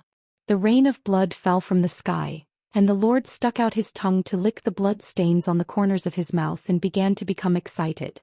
He held the dagger with teeth upside down, laughed and looked at Lu Chaoga and said, "Lu Chaoga, how do you feel? Do you enjoy it? I'm already excited. Are you the same as me?" Lu Chaoga's face was as white as paper and her forehead was sweaty. The pierced palm trembled on the table, but it tried its best to maintain its previous sitting posture. Her two long legs were together and her upper body was trying to straighten up to support her weak body because of excessive pain. Lu Chaoga didn't answer the Lord's words. If there was still a trace of strength, she would use it to resist the Lord's attack again. The Lord was very satisfied with the effect of his knife and looked at Lu Chaoga and said, "The second knife I stabbed your right hand still stabbed in the hole just now. I just said I appreciate you. So I really can't bear to hurt you. this was the damage stacking skill. Everyone knew that the position of injury was the most painful and sensitive. Not to mention a stab, even a breath of air towards the wound would be so painful that it would be hard to breathe. Stabbing him in different places was just an extra stab. However, if he stabbed the original injured spot again, the damage would be stacked. This damage effect was no longer as simple as one slash after another. Instead, it was multiplied by several times. Not to mention a weak girl like Lu Chaoga, even those famous assassins in the mercenary world would find it hard to endure such torture. The sovereign's words were long-winded, but his attacks were swift and decisive. Before Lu Xiaoga had any time to prepare, he had already stabbed him with the knife. It was still Lu Chaoga's right hand and the hole in the center of her right hand. The barbs on the dagger once again tore through the torn flesh. Because of the brutal insertion of the dagger, more blood and flesh oozed out from the side of the blade. Lu Chaoga fainted from the pain. We often talk about such a phrase, heart-wrenching. When a loved one died, it was heart-wrenching. When a cat and a dog at home died, it was heart-wrenching. When a boyfriend broke up, it was heart-wrenching. When a boyfriend broke up, it was heart-wrenching. When the fried chestnuts at Wang Mozi's house were sold out, it was heart-wrenching. When they didn't get a private room at Cash Locker KTV, it was even more heart-wrenching. How many people had experienced the real heart-wrenching pain? Tearing the heart and bursting the lungs. Such a pain perhaps ordinary people couldn't bear it at all, right?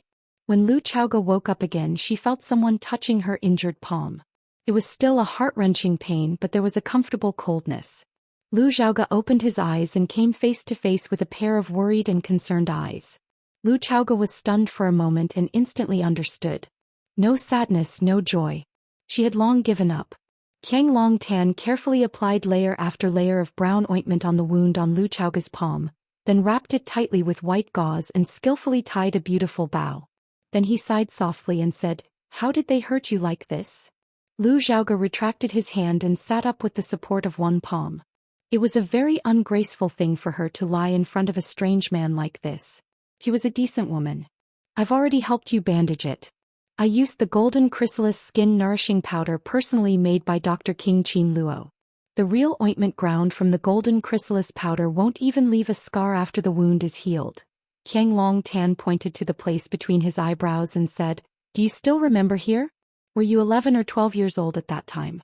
When I came back from work, you were watering the flowers on the balcony on the second floor. A flower pot suddenly fell down and slashed across the place between my eyebrows. There was a deep cut between my eyebrows. At that time the flesh was turned inside out and blood flowed all over the ground. You were frightened and stood on the balcony looking at me like a fool. I still remember the look of panic in your eyes. I smiled and told you that I was fine. Then your aunt took this bottle of golden chrysalis powder and bandaged it for me. She didn't even go to the hospital. Look, do I still have a scar here?" "No," Lu Chaoga said. They had lived together for so many years, how could she not know if there was a scar between his eyebrows? "Yes, there's no scar left at all. It's really a magical treasure. This kind of thing is rare nowadays. I only have this little." Qiang Long Tan put a small medicine bottle into his pocket and looked at Lu Chaoga with a smile on his face and said, "From that moment on, I knew that you wanted to kill me. If you weren't too nervous that time, if you didn't throw the flower pot in a split second, maybe you would have avenged your parents." Lu Chaoga was moved. This was the first time that Qiang Long Tan told her about the death of her parents. "Their death was done by you, right?" Lu Chaoga's voice trembled slightly and asked in a low voice. Qiang Long Tan looked at Lu Chaoga and said lightly, "Didn't you already know?" "I know." Lu Chaoga nodded. "But I want to be sure. I want to hear the answer from your own mouth." Qiang Long Tan sighed softly and said, "If it's possible, I really don't want the relationship between us father and daughter to deteriorate to such an extent. Since you want to be sure, then I'll confirm it for you. Yes, that matter was indeed done by me." Lu Chaoga's tears flowed out of her eyes like rain. The truth was revealed. The truth of her parents' tragic death was finally revealed. After waiting for so many years, searching for so many years, suspecting for so many years, she finally got the answer to her question. Death meant never seeing each other again. Her painstaking search couldn't save her parents. What she asked for was her own peace of mind. Her parents died tragically and she didn't even know who the murderer was, so what right did she have to be a daughter? Qiang Longtan personally admitted that he killed her parents, which was equivalent to putting an end to the biggest worry in Lu Chaoga's heart. The dead can't come back to life. Qiang Longtan patted Lu Chaoga's shoulder and comforted her. I'm also very sad that something like this happened. I often think, was it wrong of me to do that? Was it too impulsive? If Mingtu didn't die, if both of them were still alive, wouldn't I have gained a close friend by my side? Wouldn't the Longtu group have gained an outstanding partner? For a long time after Mingtu's death, I was in a dilemma. It wasn't until the real Rubik's Cube appeared that this dilemma ended. At that time I suddenly understood something. Lu Mingtu deserves to die, they all deserve to die. I'm their friend, I'm their partner. I'm the closest person to them, without me what are they? All these years, how much time and effort have I invested in them?